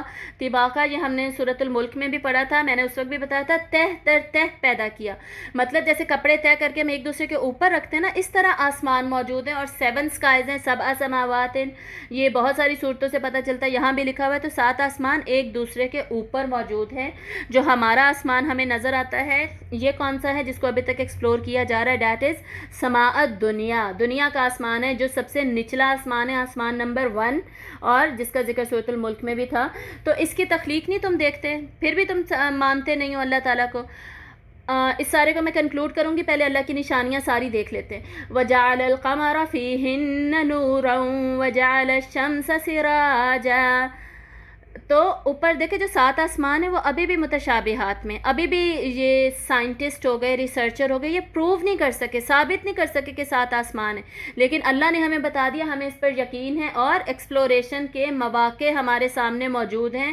اب ہم کریں ترقی اور ڈھونڈیں 7 آسمانوں کو، ٹھیک ہے، یہ فزیکلی موجود ہیں۔ آگے جو اگلی جو آیت ہے نا، جعل القمر، سورج اور چاند والی، یہ سائنٹیفکلی پروون ہے، اس لیے میں یہ بات کہہ رہی ہوں۔ اوپر والی 7 اسکائی سائنٹیفکلی پروون نہیں ہے، لیکن ہم کر سکتے ہیں، کریں، اور لیکن اگلی آیت سائنٹیفکلی پروون ہے، وہ کیا ہے، اور یہ سائنٹیفک فیکٹ اس میں بتایا جا رہا ہے، کیا ہے کہ اللہ تعالیٰ نے چاند کو بنایا، اور اس نے بنایا چاند کو، اس میں نور ہے، اور اس نے بنایا سورج کو چراغ۔ چاند میں اللہ نے نور رکھا ہے، سورج کو اللہ نے چراغ بنایا ہے۔ نور کیا، نور سے کیا مطلب ہے، نور بیسکلی وہ چیز ہوتی ہے جو کسی سے لی جاتی ہے، یعنی چاند کی اپنی روشنی نہیں ہے، چاند کیا کرتا ہے، سورج کی روشنی لے کے اس کو ریفلیکٹ کرتا ہے، جس کی وجہ سے ہمیں رات کو روشن نظر آتا ہے، یہ سائنٹیفکلی اپروون ہے۔ یہی قرآن کی یہ والی آیت ہمیں بتا رہی ہے، یہ میریکل بھی ہے یہاں پر اس آیت کے اندر، ٹھیک ہے۔ تو چاند روشنی لے کے اسے ریفلیکٹ کر کے روشن ہے، نور ہے، جیسے نور ہدایت کیا ہوتا ہے، نور ہدایت بھی اللہ تعالیٰ ہمیں دیتے ہیں تو ہمیں ملتا ہے، ٹھیک ہے، ہمارے پاس کوئی خود سے بنایا گیا نور نہیں ہوتا یہ، تو چاند بھی روشنی لے کر اسے ریفلیکٹ کر رہا ہے۔ لیکن سورج کیا ہے، اللہ تعالیٰ کہہ رہے ہیں سورج کو تو میں نے سراج بنایا ہے، سورۃ النبا میں بھی سورج کو سراج کہا گیا ہے۔ سراج کیا ہوتا ہے، چراغ جو خود روشنی دیتا ہے، خود روشنی کی سورس ہے۔ چاند صرف ریفلیکٹ کر رہا ہے، سورج خود روشنی اپنی بنا رہا ہے۔ سورج کیا ہے پھر ہمیں پتہ ہے، سورج پہ گیسز ہی گیسز ہیں جو کہ برن کر رہی ہیں، اور جس کی وجہ سے سورج کی روشنی ہے، سورج ایک چراغ کی طرح روشن ہے۔ تو یہ وہ قرآن کی آیت ہے جو کہ میریکل ہے، جو کہ اس سائنٹیفک فیکٹ کے لیے ایویڈنس ہے، ٹھیک ہے۔ آگے دیکھیے، اور یہ حضرت نوح علیہ السلام اپنی قوم کو بتا رہے ہیں، اس وقت جب کہ سائنس نے کوئی ترقی نہیں کی تھی اور نہیں پتا تھا لوگوں کو۔ واللہ انبتکم من الارض نباتا، اور اللہ نے اگایا تمہیں زمین سے اگانا۔ اچھا، یہ انسان کو کہا جا رہا ہے کہ اللہ نے انسان کو اگایا۔ اب یہ جو سٹائل آف ٹاک ہے نا، سٹائل آف سپیچ ہے، یہ کہیں اور قرآن مجید میں نہیں کہا گیا کہ اللہ نے تمہیں اگایا ہے زمین سے، ٹھیک ہے، یہیں پر کہا گیا ہے۔ ایک تو اس آیت کو نا بیسس بنا کے جو تھیوری آف ایولیوشن ہے نا، ایولیوشن کے انسان ارتقاء کے ڈیولپمنٹل سٹیجز سے گزر کر انسان بنا ہے، اس میں اس آیت کو بیس بنایا جاتا ہے، ٹھیک ہے۔ یہ صرف میں اس لیے بتا رہی ہوں کہ جو لوگ بھی تھیوری آف ایولیوشن پڑھیں گے، پھر اس میں مسلم سائنٹسٹ وہ والے جو اس کی فیور میں ہیں، وہ کیا پروفس دیتے ہیں، یہ آپ کو پتہ ہونا چاہیے۔ اس آیت کو وہ ایز اے پروف یوز کرتے ہیں، ٹھیک ہے، لیکن ہم اس کو ایسے پڑھنے لگے جیسے علماء نے اس کو ایکسپلین کیا ہے۔ مزید اس کی ایکسپلینیشن کیا ہے، اللہ تعالیٰ کہہ رہے ہیں کہ میں نے تمہیں اگایا زمین سے جیسے کہ اگایا جاتا ہے، ٹھیک ہے۔ حضرت نوح بتا رہے ہیں اپنی قوم کو یہ، اور اللہ تعالیٰ قرآن میں ہمیں بتا رہے ہیں۔ مطلب کیا ہے، انسان کو اگانا یعنی زمین سے ہی سورس بنی ہمارے پیدا کیے جانے کی، مٹی زمین سے ملی، پانی زمین سے ملا، ان دونوں کو مکس کر کے یہ 2 ریسورسز تھی جس کے مادے سے ہمیں الٹیمیٹلی بنا دیا گیا، ٹھیک ہے۔ اس کے علاوہ زمین ہی سورس ہے باقی ساری ریسورسز کی بھی، ہمارا کھانا پینا، اور ہمارا پہلے بھی ہم ڈسکس کر چکے ہیں، ہمارا گھر، فرنیچر، ہمارا آئرن، ہماری لکڑی، یہ سارا کچھ ہر چیز کی سورس بیسکلی زمین ہے۔ الٹیمیٹلی ہم نے مر کے زمین میں جانا ہے، گیس زمین سے نکل رہی ہے، آئل زمین سے نکل رہا ہے، زیور ہمارا گولڈ سلور زمین سے نکل رہا ہے، یوٹینسلز ہمارے اسٹیل وغیرہ، کاپر وغیرہ وہ زمین سے نکل رہی ہے، ٹھیک ہے، سارا کچھ آپ کو پتہ ہے، یہ آلریڈی ہم نے ڈسکس کر لیا تھا، بلکہ مر کے بھی ہم نے زمین میں ہی جانا ہے۔ تو اللہ تعالیٰ کہہ رہے ہیں تمہیں زمین سے اگایا ہے، زمین کے ساتھ جڑے ہوئے ہو تم، جو چیز اگتی ہے زمین سے وہ زمین پہ جڑی ہوتی ہے۔ ہوتی ہے. ساری زندگی ہماری زمین پہ ہی گزر جاتی ہے. کوئی کوئی جاتا ہے نا مارس پہ، ہر کوئی تھوڑی جاتا ہے. تو زمین سے اللہ نے ہمیں اگایا، اور درخت بیچارہ اگنے کے بعد زمین پہ ہی ختم ہو جاتا ہے، روٹس زمین میں ہی رہتی ہیں. ہم نے بھی الٹیمیٹلی مر کے، اگنے کے ساتھ بعد میں مر کے اس زمین کے اندر چلے جانا ہے. ہم بھی اسی طرح ختم ہو جائیں گے جیسے درخت ختم. تو اس طرح اللہ تعالیٰ نے ہمیں زمین سے اگایا. ٹھیک ہے، آگے دیکھیے. ثم یعیدکم فیہا ویخرجکم اخراجا، پھر وہ تمہیں لوٹا دے گا اسی میں، زمین میں ہی تمہیں واپس چلے جانا ہے، اور پھر نکالے گا تمہیں جیسے نکالا جاتا ہے. اخراجا دوبارہ مصدر آ رہا ہے. مطلب کیا ہے کہ جیسے اب ایک تو تم نے زمین میں واپس چلے جانا، یہ آلریڈی میں نے ایکسپلین کر دیا. آگے اب تمہیں نکالا بھی جائے گا زمین سے. یہ مت سمجھو کہ زمین میں چلے گئے تو بس ختم، جیسے ہم نے پچھلی صورت میں سورۃ الحاقہ میں پڑھا تھا نا، جہنمی حسرت سے کیا کہیں گے، یا لیتنا کانت القاضیہ، ہائے افسوس کاش کہ کیا ہوتا یہی ختم ہو جاتی، یہی فیصلہ کن ہوتی، موت کے بعد کوئی زندگی نہ ہوتی، کاش ایسا ہوتا. لیکن اللہ تعالیٰ کیا کہہ رہے ہیں کہ نہیں، تمہیں اٹھایا جائے گا دوبارہ، اسی میں سے تمہیں نکالا جائے گا. کیسا نکالنا؟ اخراجا، مطلب حقیقتاً نکالنا، حقیقت میں نکالا جائے گا. اس کو یہ نہ سمجھو یہ ایویں تمہیں ڈرانے کے لیے کہا جا رہا ہے. بہت سارے لوگ یہ بھی کہتے ہیں کہ نہیں جی ایسے اللہ تعالیٰ نے ڈرانے کے لیے کہا ہے، عذاب تو نہیں ہوگا، دوبارہ تو نہیں اٹھائے جائیں گے. ٹھیک ہے، لیکن ایسا کچھ نہیں ہے. اللہ تعالیٰ کہہ رہے ہیں اخراجا، یقیناً ہو کے رہے گا، اور اس میں شدت ہے. اور اللہ تعالیٰ بار بار قرآن میں کہتے ہیں کہ بھئی جس نے پہلی دفعہ تمہیں بنایا وہ دوبارہ کیوں نہیں اٹھا سکتا؟ اتنا پرابلم ہے کیا ماننے میں؟ ٹھیک ہے، تو اللہ تعالیٰ تمہیں دوبارہ نکالیں گے، مطلب تم سنبھل جاؤ، سدھر جاؤ. وارننگ تھی نا اس صورت کی، شروع میں بتایا گیا تھا انذر، مقصد کیا ہے؟ وارننگ دینا. تو یہاں پر وہی وارننگ کا ہی سٹائل ہے کہ تمہیں دوبارہ نکالا جائے گا تو کوئی انسان بن جاؤ. واللہ جعل لکم الارض بساطا، اور اللہ نے، اس نے بنایا تمہارے لیے زمین کو بچھونا، تمہارے لیے زمین کو ایز فرش بنا دیا، بچھونا بنا دیا، اسٹریٹ کر دیا اللہ تعالیٰ نے. اب ویسے دنیا راؤنڈ ہے لیکن ہم گرتے ہی نہیں ہیں چلتے پھرتے، ہم ایسے ہی چلتے ہیں جیسے اسٹریٹ ہے. ٹھیک ہے، اور ویسے دنیا راؤنڈ ہے تو لیکن گریویٹی اللہ نے اس کے اندر اتنی رکھ دی کہ ہم ٹیڑھے میڑے بھی نہیں ہوتے. ہم گریویٹی کی وجہ سے، گریویٹیشنل فورس کی وجہ سے سیدھے چل رہے ہیں.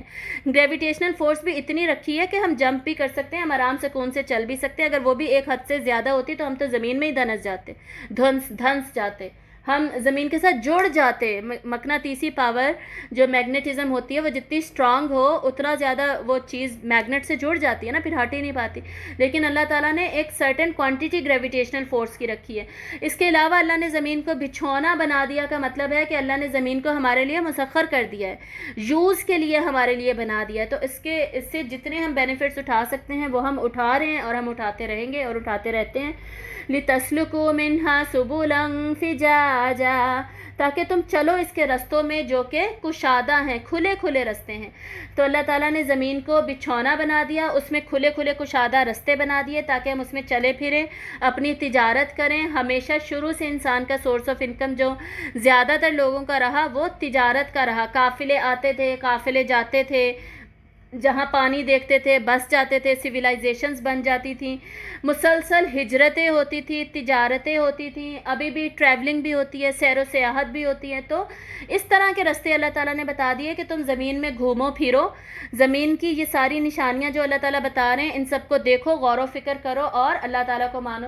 اچھا، یہاں پر عقلی دلائل جو تھے وہ مکمل ہو گئے ہیں. عقل کے ذریعے سے جو دلائل دیے جاتے ہیں، یعنی آپ سمجھے سائنٹیفک ایویڈنسز جو آج کل کے حساب سے اس کو ہم سائنس کہتے ہیں، وہ ایویڈنسز جو دیے گئے ہیں یہاں پر، ان ساروں کے دینے کا مقصد کیا ہے؟ غور و فکر کرو. Number 1 contemplation, pondering upon them and then reaching to a certain conclusion. ایک اب نتیجے پہ اب آپ لوگ پہنچ جائیے. وہ نتیجہ کیا ہوگا؟ کائنات کو دیکھ کر کیا سیکھ رہے ہیں؟ یہاں پہ دیکھیں انفس کی بھی بات ہوئی ہے، انسان کے اپنے نفس کی اور اس کی ڈیولپمنٹ کی بات ہوئی ہے، پھر کائنات کی بھی بات ہوئی ہے، سورج، چاند، ستارے، آسمان، زمین، پورا آفاق کی نشانیاں اور نفس کی نشانیاں، ہمارے اندر کی چھپی ہوئی نشانی، ہمارے باہر کی چھپی ہوئی نشانیاں، سارے سائنس کی یہاں پر حضرت نوح علیہ السلام نے ان کو ایگزامپل دے کے، ایویڈنس دے کے کنونس کرنے کی کوشش کی ہے. ایک تو ہم بھی کنونس ایسے کریں گے. دوسرا کیا ہم کہہ رہے تھے کہ اس سارے سے ہم نے کنکلوژن پہ پہنچنا ہے. وہ کیا کنکلوژن ہے؟ وہ یہ ہے کہ ایک تو یہ سارا کچھ ایسے نہیں ہو گیا، اس کو بنانے والا کوئی ہے. اب ایسا تھوڑی تھا کہ وہ کسی کو مانتے ہی نہیں تھے، لیکن مسئلہ یہ تھا کہ وہ اتنے ساروں کو مانتے تھے، ایک کو نہیں مانتے تھے. تو آفاق اور انفس کی جو نشانیاں ہیں نا، بیسکلی وہ پوائنٹ آؤٹ کرتی ہیں اللہ کی وحدانیت کی طرف، کہ اگر ایک سے زیادہ خدا ہوتے تب تو بھئی یہ سارا اتنا سسٹمیٹکلی ڈسپلن کے ساتھ، منظم طریقے سے، ربط کے ساتھ، مربوط طریقے سے، ہارمنی کے ساتھ نہ چل رہا ہوتا، بلکہ ان سب میں کلیشز ہوتے۔ قرآن مجید میں اور جگہ بھی اللہ تعالیٰ کہتے ہیں کہ اگر اللہ ایک سے زیادہ خدا ہوتے ان میں تو لڑائی ہی ہوتی رہتی، بھئی سورج اس طرف سے نکلے گا، نہیں سورج اس طرف سے نکلے گا، ٹھیک ہے۔ تو یہ جو ہمیں اتنا زیادہ توازن نظر آتا ہے، اللہ تعالیٰ نے پوری کائنات میں توازن رکھ دیا، ہارمنی ہے، ڈسپلن ہے۔ ایک آربٹ پہ اگر پلانٹ موو کر رہا ہے، وہ ایک سرٹن سپیڈ کے ساتھ ریوالو کر رہا ہے، اس کی روٹیشن اراؤنڈ اٹس ایکسس بھی ایک سرٹن سپیڈ ہے۔ اگر ہماری زمین ہی تیز گھومنے لگ جائے گی ہم تو گرتے رہیں گے، گریویٹیشنل فورس ہی زیادہ ہو جائے گی ہم تو چپک ہی جائیں گے، اگر آکسیجن کا لیول ایٹماسفیئر میں زیادہ ہو جائے گا ہمارا برین فنکشن کرنا چھوڑ دے گا۔ یہ آکسیجن کی زیادتی کا یہ ڈرا بیک ہے، آپ لوگوں کو پتہ ہی ہوگا جو بیسکلی سائنس پڑھتے ہیں یا ڈاکٹرز ہیں ان کو پتہ ہوتا ہے یہ بات۔ تو ہر چیز کا ایک لیول مینٹین کس طریقے سے ہے، یہ سب پوائنٹ آؤٹ کرتا ہے ٹورڈز وننس آف اللہ۔ یہ ساری نشانیاں صرف یہ نہیں بتاتی کہ اللہ ہے، یہ بھی بتاتی ہیں، لیکن موسٹ امپورٹنٹلی یہ بتاتی ہیں کہ بھائی اللہ ایک ہے، ایک اللہ کی عبادت کرو، یہ نتیجہ ان سب سے نکلنا چاہیے۔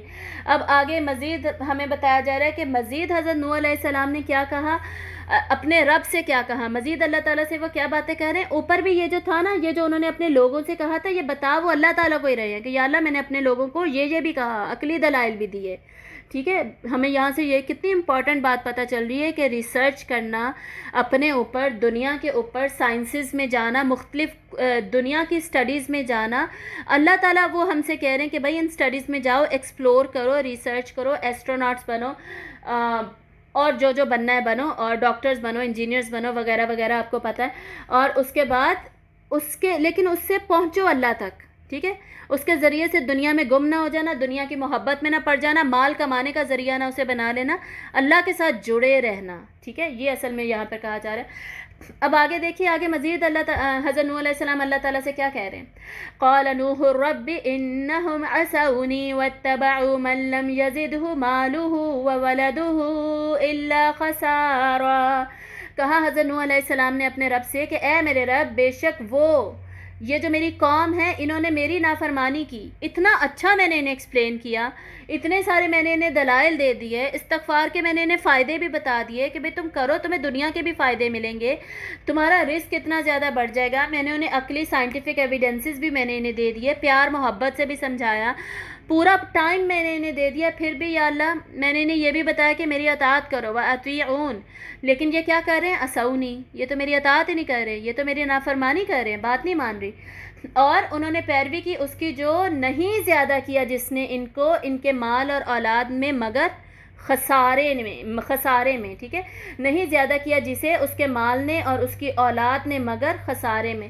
کیا مطلب ہے کہ انہوں نے پیروی کس چیز کی، انہوں نے لوگوں کی پیروی کی۔ لوگوں کی پیروی کرنے سے ہوا کیا، صرف اور صرف یہ خسارے میں بڑھ گئے، ٹھیک ہے۔ لوگوں کی وجہ سے انہیں اور کسی قسم کا کوئی بینیفٹ نہیں ملا۔ لوگوں کے پیچھے کیوں پڑتے تھے، مال کی وجہ سے یا اولاد کی وجہ سے کہ ہمیں دنیاوی بینیفٹس ملیں گے، لیکن حضرت نوح کہہ رہے ہیں کہ یہ دنیاوی بینیفٹس بھی استغفار کے ذریعے سے ملتے، اللہ سے مانگنے سے ملتے، لوگوں سے مانگنے سے نہیں ملتے۔ تو اب یہ بتا رہے ہیں کہ ان لوگوں نے میری پیروی نہیں کی، دوسرے لوگوں کی ہی مانتی رہے، تو ان کو الٹیمیٹلی خسارہ ان کا بڑھ گیا، نقصان ان کا بڑھ گیا۔ وَمَكَرُوا مَكْرًا كُبَّارًا، اور انہوں نے پھر چال چلی ایک چال بہت بڑی، یعنی انہوں نے پھر میرے خلاف پلاننگ شروع کر دی، ٹھیک ہے، میرے خلاف سازشیں شروع کر دی، اور انہوں نے ایک بہت بڑی چال چلی یا اللہ میرے خلاف۔ وہ چال کیا تھی، انہوں نے کیا کیا، انہوں نے بیسکلی اپنے لوگوں کو جمع کیا اور اپنے لوگوں کو کہنا شروع کر دیا کہ نہیں یہ جو تمہارے بڑے بڑے سرداروں نے بیسکلی یہ چال چلی تھی، انہوں نے لوگوں کو اپنے حضرت نوح علیہ السلام کے خلاف بھڑکانا شروع کیا اور کہا کہ اب تمہارے جو آباء و اجداد کا مذہب تھا نا، وہ اصل میں بت پرستی ہی تھا، یہ جو اولیاء اللہ کے ہم نے بت بنا رکھے ہیں اصل میں یہی ہمیں فائدہ دیتے ہیں، یہ بت اللہ تعالیٰ سے ڈائریکٹ بتوں کا لنک ہے اللہ سے، ہم بتوں سے کہیں گے یہ وسیلہ بنیں گے تو یہ اللہ سے مانگ کر ہمیں دے دیں گے، ٹھیک ہے، اس لیے ہم ان کی پوجا کو بالکل نہیں چھوڑیں گے۔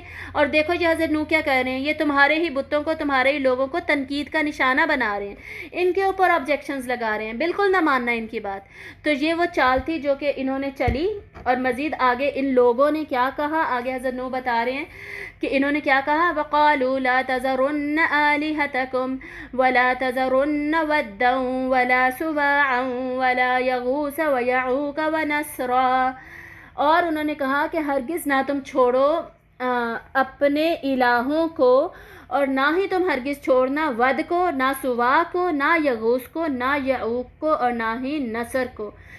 یہ یہاں پہ کیا بتائے جا رہے ہیں، 6 بتوں کے نام بتائے جا رہے ہیں جو ان کے مین بت تھے، جن کی وہ عبادت کرتے تھے۔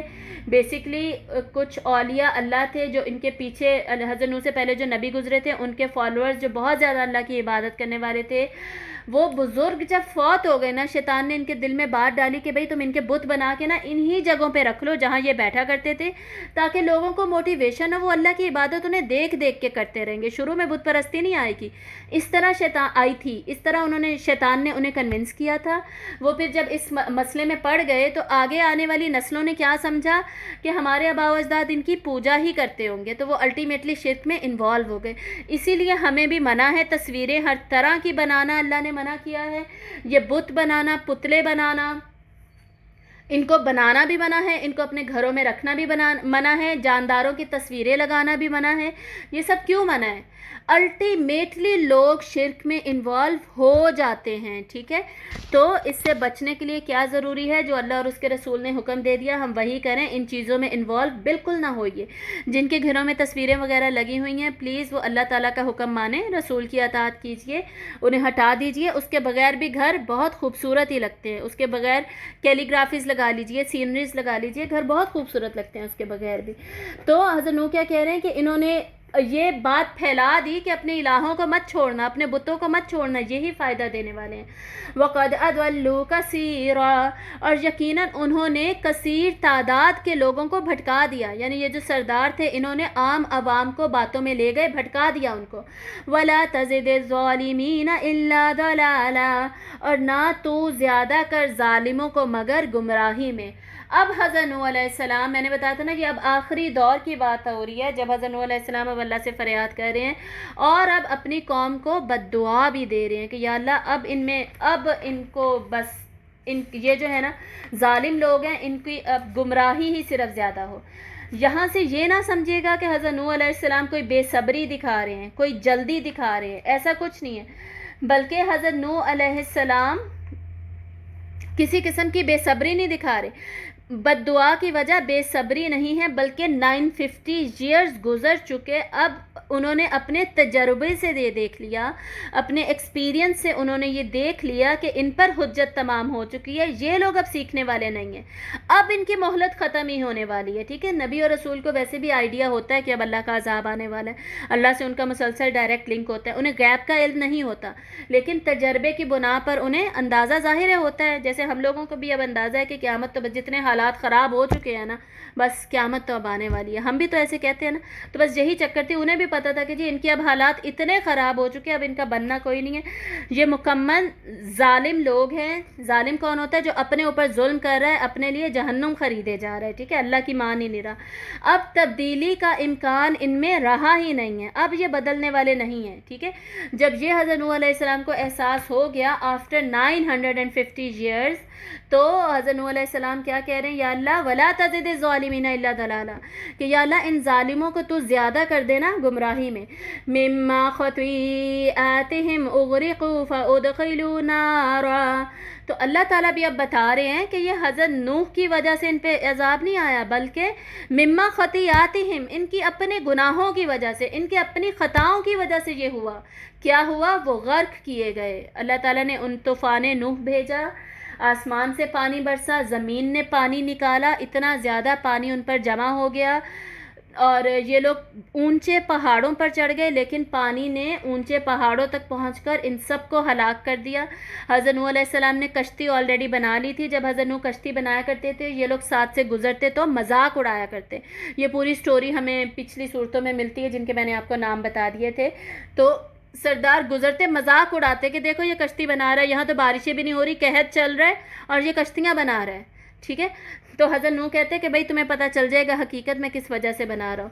تو کشتی بھی وہ بنا رہے تھے تو انہیں پتہ تھا کہ الٹیمیٹلی تو اللہ کا عذاب بھی آنے والا ہے. کشتی بھی اللہ تعالیٰ کہتے ہیں کہ ہم نے اپنی نگاہوں کے نیچے ان سے کشتی بنوائی. مطلب خود اللہ تعالیٰ نے وہی کی انہیں سکھایا کہ کشتی کیسے بنائی جائے گی. پوری شپ تھی بہت بڑی جو کہ حضرت نوح علیہ السلام نے بنائی، جس کی ڈسکرپشنز آپ کو قرآن میں تھوڑی سی ڈسکرپشن ملے گی، باقی انٹرنیٹ سے آپ دیکھ سکتے ہیں باقی ڈسکرپشنز. تو ان کو اللہ تعالیٰ نے غرق کر دیا، ڈبو دیا.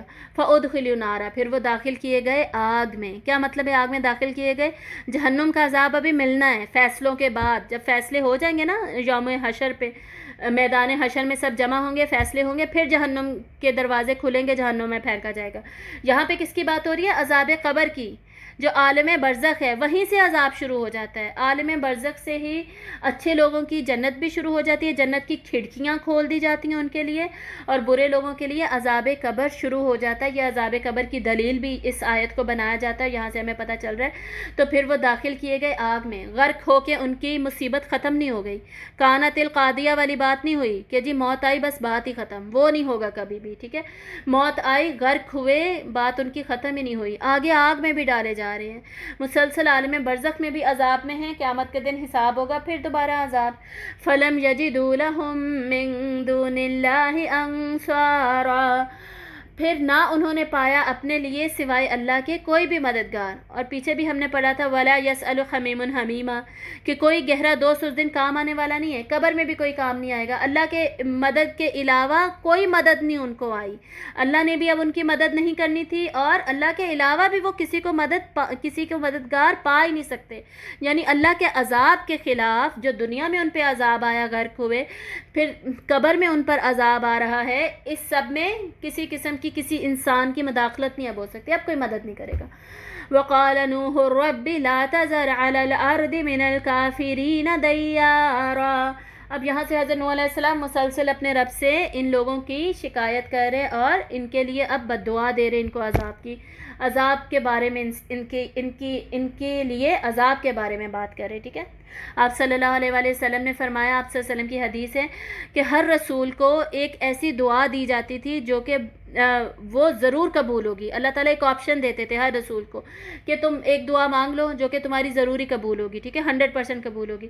تو آپ صلی اللہ علیہ وسلم نے بتایا کہ حضرت نوح نے یہ دعائیں مانگی تھی کہ میری قوم بس اب ختم ہو جائے، یہ مشرک ہیں، یہ ظالم ہیں، یا اللہ انہیں تو زمین سے پورا شرک ختم کر دے. تو اللہ تعالیٰ نے حضرت نوح کی، اس وقت تھی ہی حضرت نوح کی قوم، ارد گرد اور کوئی انسانیت تھی ہی نہیں. انسانیت ہی وہ تھی جو حضرت نوح کی قوم تھی. اتنے تھوڑے لوگ تھے. ٹھیک ہے، تھاؤزنڈز میں ہوں گے، ہو سکتا ہے لاکھوں میں ہوں، لیکن تھے وہی جو کہ حضرت نوح کے ارد گرد رہتے تھے. اور کہا جاتا ہے کہ یہ ترکمنستان وغیرہ کے ارد گرد ان کا علاقہ تھا. پتہ نہیں، ویسے اس کے بارے میں بہت زیادہ کچھ کہا جاتا ہے کہ ان کی لوکیشن کیا تھی. خیر، تو یہ سارے جو لوگ تھے، آپ صلی اللہ علیہ وسلم کی حدیث میں بتا رہی تھی، تو حضرت نوح نے دنیا سے شرک ختم کرنے کی دعا مانگ دی. یہ وہی دعائیں یہاں پر بتائی جا رہی ہیں. جیسے حضرت سلیمان علیہ السلام نے ایسی بادشاہت مانگی جو کہ کسی کے پاس نہ ہو، تو اللہ تعالیٰ نے ان کی وہ دعا قبول کی. اور آپ صلی اللہ علیہ وآلہ وسلم نے فرمایا کہ ہر رسول نے، نبی نے وہ دعا دنیا میں استعمال کر لی، لیکن میں نے وہ دعا رکھ لی ہے، میں وہ قیامت کے دن استعمال کروں گا اور اپنے اللہ سے اپنی امت کی مغفرت کے لیے دعا کروں گا. سمجھ آئی؟ آپ صلی اللہ علیہ وسلم نے اس دعا کو دنیا میں اپنے لیے استعمال ہی نہیں کیا، جیسے حضرت نوح نے استعمال کر لیا، حضرت سلیمان کا میں نے بتایا استعمال کر لیا. آپ صلی اللہ علیہ وسلم کو ہماری اتنی فکر تھی، رحمت للعالمین ہیں آپ صلی اللہ علیہ وسلم، اتنا رحم تھا ہمارے لیے، اتنی محبت تھی ہم سے. وہ میں نے حدیث سنائی تھی نا، آپ صلی اللہ علیہ وسلم نے فرمایا کہ کون ہوں گے، کیا ہی وہ دن ہوگا جب کہ میں اپنے اخوان سے ملوں گا، اپنے بھائیوں سے ملوں گا. شروع میں نے یہ حدیث سنائی تھی، ون آف مائی فیوریٹ حدیث. تو صحابہ نے کیا پوچھا کہ یا رسول اللہ کہ ہم آپ کے بھائی نہیں ہیں؟ تو آپ سے سب نے فرمایا کہ تم میرے اصحاب ہو، صحابی ہو، میرے ساتھی ہو، میرے اخوان، میرے بھائی وہ ہوں گے جو کہ میرے بعد آئیں گے اور مجھے بغیر دیکھے میرے اوپر ایمان لے کر آئیں گے، اور بغیر دیکھے میرے لیے اپنی جان تن من قربان کرنے کے لیے تیار ہوں گے، اتنی مجھ سے محبت کرتے ہوں گے. وہ میرے بھائی ہیں اور قیامت کے دن میں انہیں ملوں گا اور ان سے ملنے کے لیے میں بےتاب ہوں. سمجھ آ رہی ہے کتنی محبت آپ صلی اللہ علیہ وسلم کو ہم سے، کہ اپنی دعا بھی بچا کے رکھی قیامت والے دن کے لیے. اس کو اب کنٹینیو کرتے ہیں، آگے دیکھیے. کہاں تھے ہم؟ وقال نوح ربی لا تذر علی الارض من الکافرین دیارا، یا اللہ نہ تو چھوڑنا زمین پر کافروں میں سے کوئی بھی، کسی کا گھر، کسی کا دیار، کسی کا در، کوئی بسنے والا یا اللہ زمین پہ کافر نہ چھوڑنا۔ مطلب یا اللہ زمین پر اگر رہیں تو سارے کے سارے لوگ صرف تیری عبادت کریں۔ کیوں؟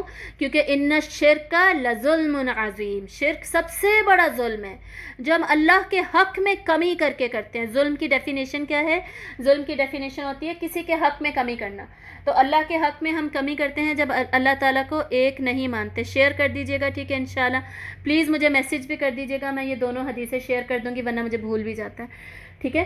تو اللہ تعالیٰ ان کو حضرت نوح علیہ السلام کو یہ برا لگتا تھا کہ شرک ہے بھائی دنیا میں، ہونا ہی نہیں چاہیے، ہمیں بھی یہ برا لگتا ہے، لگنا چاہیے۔ تو انہوں نے کہا یا اللہ شرک کا مکمل خاتمہ کرنا، صرف تیرا نام لینے والے رہیں تاکہ آگے نسلیں بھی تیرا نام لینے والے ہی آئیں۔ آگے کیا ہے؟ انک ان تذرہم یضلوا عبادک ولا یلدوا الا فاجرا کفارا، بے شک اگر تو نے چھوڑ دیا انہیں، یعنی اللہ سے کہنے کہ یا اللہ اگر تو نے انہیں چھوڑ دیا تو یہ تو دوسرے بندوں کو بھی بھٹکائیں گے اور نہیں وہ جنم دیں گے مگر فاجر کو اور سخت منکر کو۔ مطلب وہ باقی لوگوں کو بھی بہکائیں گے اور وہ فاجر جنم کس کو دیں گے؟ اپنی اولادوں کو بھی فاجر اور منکر ہی بنائیں گے، کافر ہی بنائیں گے۔ فاجر کون ہوتا ہے؟ فاجر ہوتا ہے گناہ کرنے والا، ٹھیک ہے۔ کافر آپ کو پتہ ہے منکر، انکار کرنے والا، حق کا انکار کر دینے والا، ایمان نہ لانے والا، احکامات پر عمل نہ کرنے والا۔ تو یہ اولادیں بھی ایسی ہی جنیں گے، یعنی کفار پھر بڑھتے جائیں گے یا اللہ دنیا میں، دوسروں کو بھی یہ کنونس کریں گے، تو ان کو یا اللہ مت چھوڑنا۔ اب دیکھیں حضرت نوح علیہ السلام کی بد دعا ابھی کنٹینیو ہو رہی تھی لیکن اللہ نے بیچ میں ہی بتا دیا، آیت نمبر 25 میں ہی اپنا ڈیسیجن بتا دیا۔ ہونا کیا چاہیے تھا؟ ڈیسیجن ہمیں پوری بد دعا ختم ہونے کے بعد پتہ چلتا کہ اچھا اللہ نے انہیں غرق کر دیا، لیکن اللہ تعالیٰ نے ڈیسیجن بیچ میں ہی بتا دیا۔ تو ان کی خطاؤں اور ان کی غلطیوں کی وجہ سے ان کے اوپر یہ عذاب آیا۔ میں دوبارہ ریپیٹ کر دوں، ابھی لوگ آ رہے کہ بیچ میں یہ آیت اللہ تعالیٰ نے عذاب پہلے کیوں بتا دیا جبکہ ان کی بد دعا کنٹینیو ہو رہی تھی۔ یہاں پہ غضب اور غصے کا اظہار ہمیں نظر آ رہا ہے کہ اللہ تعالیٰ نے ان کے اوپر شدید غضب اور غصے کا اظہار کیا اور پہلے ہی بتا دیا کہ ان کو یہ میں نے سزا دی تھی، ٹھیک ہے۔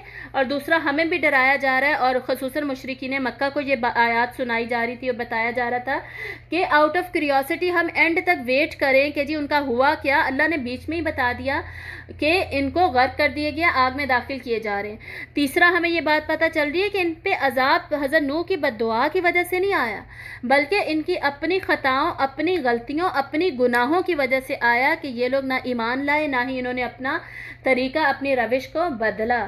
اب آخری آیت دیکھیے، آخری آیت میں حضرت نوح علیہ السلام دعا مانگ رہے ہیں۔ دعا کس کے لیے مانگ رہے ہیں؟ اپنے لیے، اپنے والدین کے لیے، اپنے گھر والوں کے لیے، پھر سارے مومنوں کے لیے، ساری مومنات کے لیے، سب کے لیے دعا مانگ رہے ہیں حضرت نوح علیہ السلام یہاں پر، ٹھیک ہے۔ اور یعنی اس دعا میں ہمیں نظر کیا آ رہا ہے؟ حضرت نوح علیہ السلام کی وسعت قلبی نظر آ رہی ہے کہ کتنے بڑے دل کے ساتھ حضرت نوح علیہ السلام دعا مانگ رہے ہیں، ان کی نرمی نظر آ رہی ہے، ان کی لچک نظر آ رہی ہے، ٹھیک ہے۔ یہ دعا دیکھیے، رب اغفر لی ولوالدی ولمن دخل بیتی مؤمنا وللمؤمنین والمؤمنات، یا اللہ اے میرے رب بخش دے مجھے اور میرے والدین کو اور اسے بھی جو میرے گھر میں داخل ہوا، یعنی جو جو کشتی میں داخل ہو گیا، یا اللہ ان سب کو بخش دے، اور ایمان لا کر جو داخل ہوا، ٹھیک ہے، اور مومن مردوں کو بھی اور مومن عورتوں کو بھی، یعنی سارے مومن مرد، سارے مومن عورتوں کے لیے وہ دعا مانگ رہے ہیں۔ اور علماء نے لکھا کہ اس میں ہم سب بھی انکلوڈڈ ہیں کیونکہ اوپن اینڈڈ دعا ہے، کوئی زمانے کے اعتبار سے فکس نہیں کیا گیا بلکہ اوپن اینڈڈ دعا ہے۔ اور آگے کیا کہہ رہے ہیں حضرت نوح؟ وَلَا تَزِدِ الظَّالِمِينَ إِلَّا تَبَارًا، اور نہ تو زیادہ کر ظالموں کو مگر ہلاکت میں۔ دوبارہ ظالموں کی بات کر رہے ہیں کہ یا اللہ انہیں نہ چھوڑنا، ان کو تو صرف ہلاکت دینا، ان کو ختم کر دینا، ہلاک کر دینا۔ کیوں؟ کیونکہ ان کی ہمدردیاں ساری اللہ کے ساتھ ہیں، ٹھیک ہے، محبت انہیں اللہ سے ہے، کافروں سے نہیں۔ تو وہ کیا کہہ رہے ہیں کہ یا اللہ میں نے بڑی محبت کی ان لوگوں سے، بڑی شفقت، نرمی، پیار، حکمت، ہر طریقے سے یا اللہ سمجھایا، نہیں مانے، یا اللہ یہ اب نہیں ماننے والے، ان پر حجت ہوئی تمام، ان کو یا اللہ تو ہلاک کر دے، ختم کر دے، تاکہ اب صرف تیرے نام لینے والے رہیں، ایمان لینے والے رہیں، اور یا اللہ ایمان لینے والوں کی مغفرت فرما اور ان کا ساتھ دے. ٹھیک ہے, تو یہ یہاں پر پورا نقشہ کھینچا گیا ہے حضرت نوح علیہ السلام کی دعوت کا, دعوت تبلیغ کا. ہمیں پتہ چلا طریقہ دعوت کیا ہے, دعوت کیسے کی جاتی ہے, کب کی جاتی ہے, کیوں کی جاتی ہے, اس کا مین کانٹینٹ کیا ہونا چاہیے, کس طرح کے دلائل دینے ہیں, سائنٹیفک ایویڈنسز ہم نے دینے ہیں, اس کے بعد بینیفٹس ہم نے بتانے ہیں, ایمانی دلائل ہم نے دینے ہیں, اخروی بینیفٹس بھی ہوں گے, بھئی دنیا کے بینیفٹس بھی ہوں گے, مختلف اسٹریٹجیز یوز کرنی ہے, مختلف ٹیکنیکس یوز کرنی ہے, نعمتوں کی یاد دہانی کروانی ہے, اور ہر وقت ہمیں اپنے مشن میں لگے رہنا ہے, مشغول رہنا ہے, استقامت دکھانی ہے, ہار نہیں ماننی, ہم نے جمنا ہے, انتھک محنت کرنی ہے, صبر کرنا ہے. اللہ کے راستے میں نکلیں اور صبر نہ کرنا پڑے, یہ ہو ہی نہیں سکتا.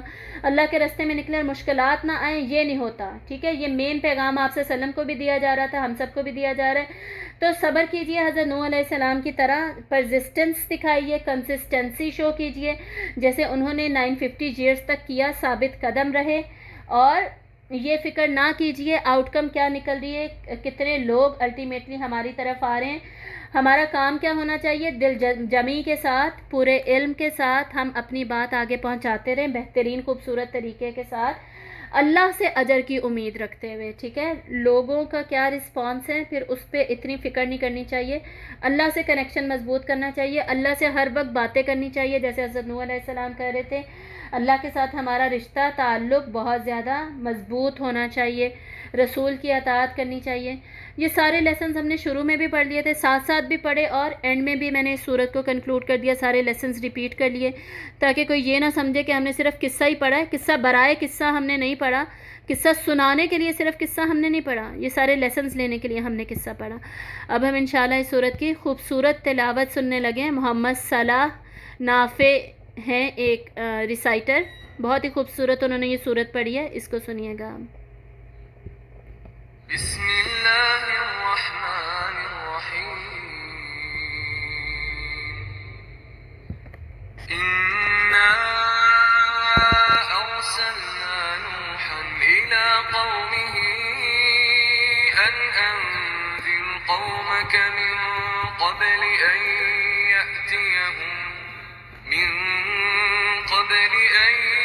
يأتيهم عذاب أليم.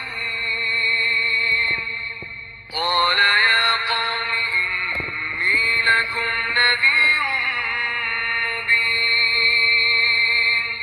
يا قوم إني لكم نذير مبين. أن اعبدوا الله واتقوه وأطيعون. يغفر لكم من ذنوبكم ويؤخركم إلى أجل مسمى. إن أجل الله إذا جاء لا يؤخر لو كنتم تعلمون. قال رب إني دعوت قومي ليلا ونهارا فلم يزدهم دعائي إلا فرارا. وإني كلما دعوتهم لتغفر لهم جعلوا أصابعهم في آذانهم واستغشوا ثيابهم وأصروا واستكبروا استكبارا. ثم إني دعوتهم جهارا ثم إني أعلنت لهم وأسررت لهم إسرارا. فقلت استغفروا ربكم إنه كان غفارا. يرسل السماء عليكم مدرارا ويمددكم بأموال وبنين جنات ويجعل لكم جنات ويجعل لكم أنهارا ما لكم لا ترجون لله وقارا وقد خلقكم أطوارا ألم تروا كيف خلق الله سبع سماوات ألم تروا كيف خلق الله سبع سماوات طباقا وجعل القمر فيهن نورا وجعل الشمس سراجا والله أنبتكم من الأرض نباتا ثم يعيدكم فيها ويخرجكم إخراجا والله جعل لكم الأرض بساطا لتسلكوا منها سبلا فجاجا قال نوح رب إنهم عصوني واتبعوا من لم يزده ماله وولده إلا خسارا ومكروا مكرا كبارا وقالوا لا تذرن آلهتكم ولا تذرن ودا ولا سواعا ولا يغوث ويعوق ونسرا وقد أضلوا كثيرا ولا تزد الظالمين إلا ضلالا مما خطيئاتهم أغرقوا فأدخلوا نارا فلم يجدوا لهم من دون الله أنصارا وقال نوح رب لا تذر على الأرض من الكافرين ديارا إنك إن تذرهم يضلوا عبادك ولا يلدوا إلا فاجرا كفارا رب اغفر لي ولوالدي ولمن دخل بيتي مؤمنا وللمؤمنين والمؤمنات ولا تزد الظالمين إلا تبارا اللهم تقبل منا ومنكم آمين يا رب العالمين وآخر دعوانا عن الحمد لله رب العالمين سبحانك اللهم وبحمدك نشهد أن لا إله إلا أنت نستغفرك ونتوب إليك السلام علیکم ورحمۃ اللہ وبرکاتہ.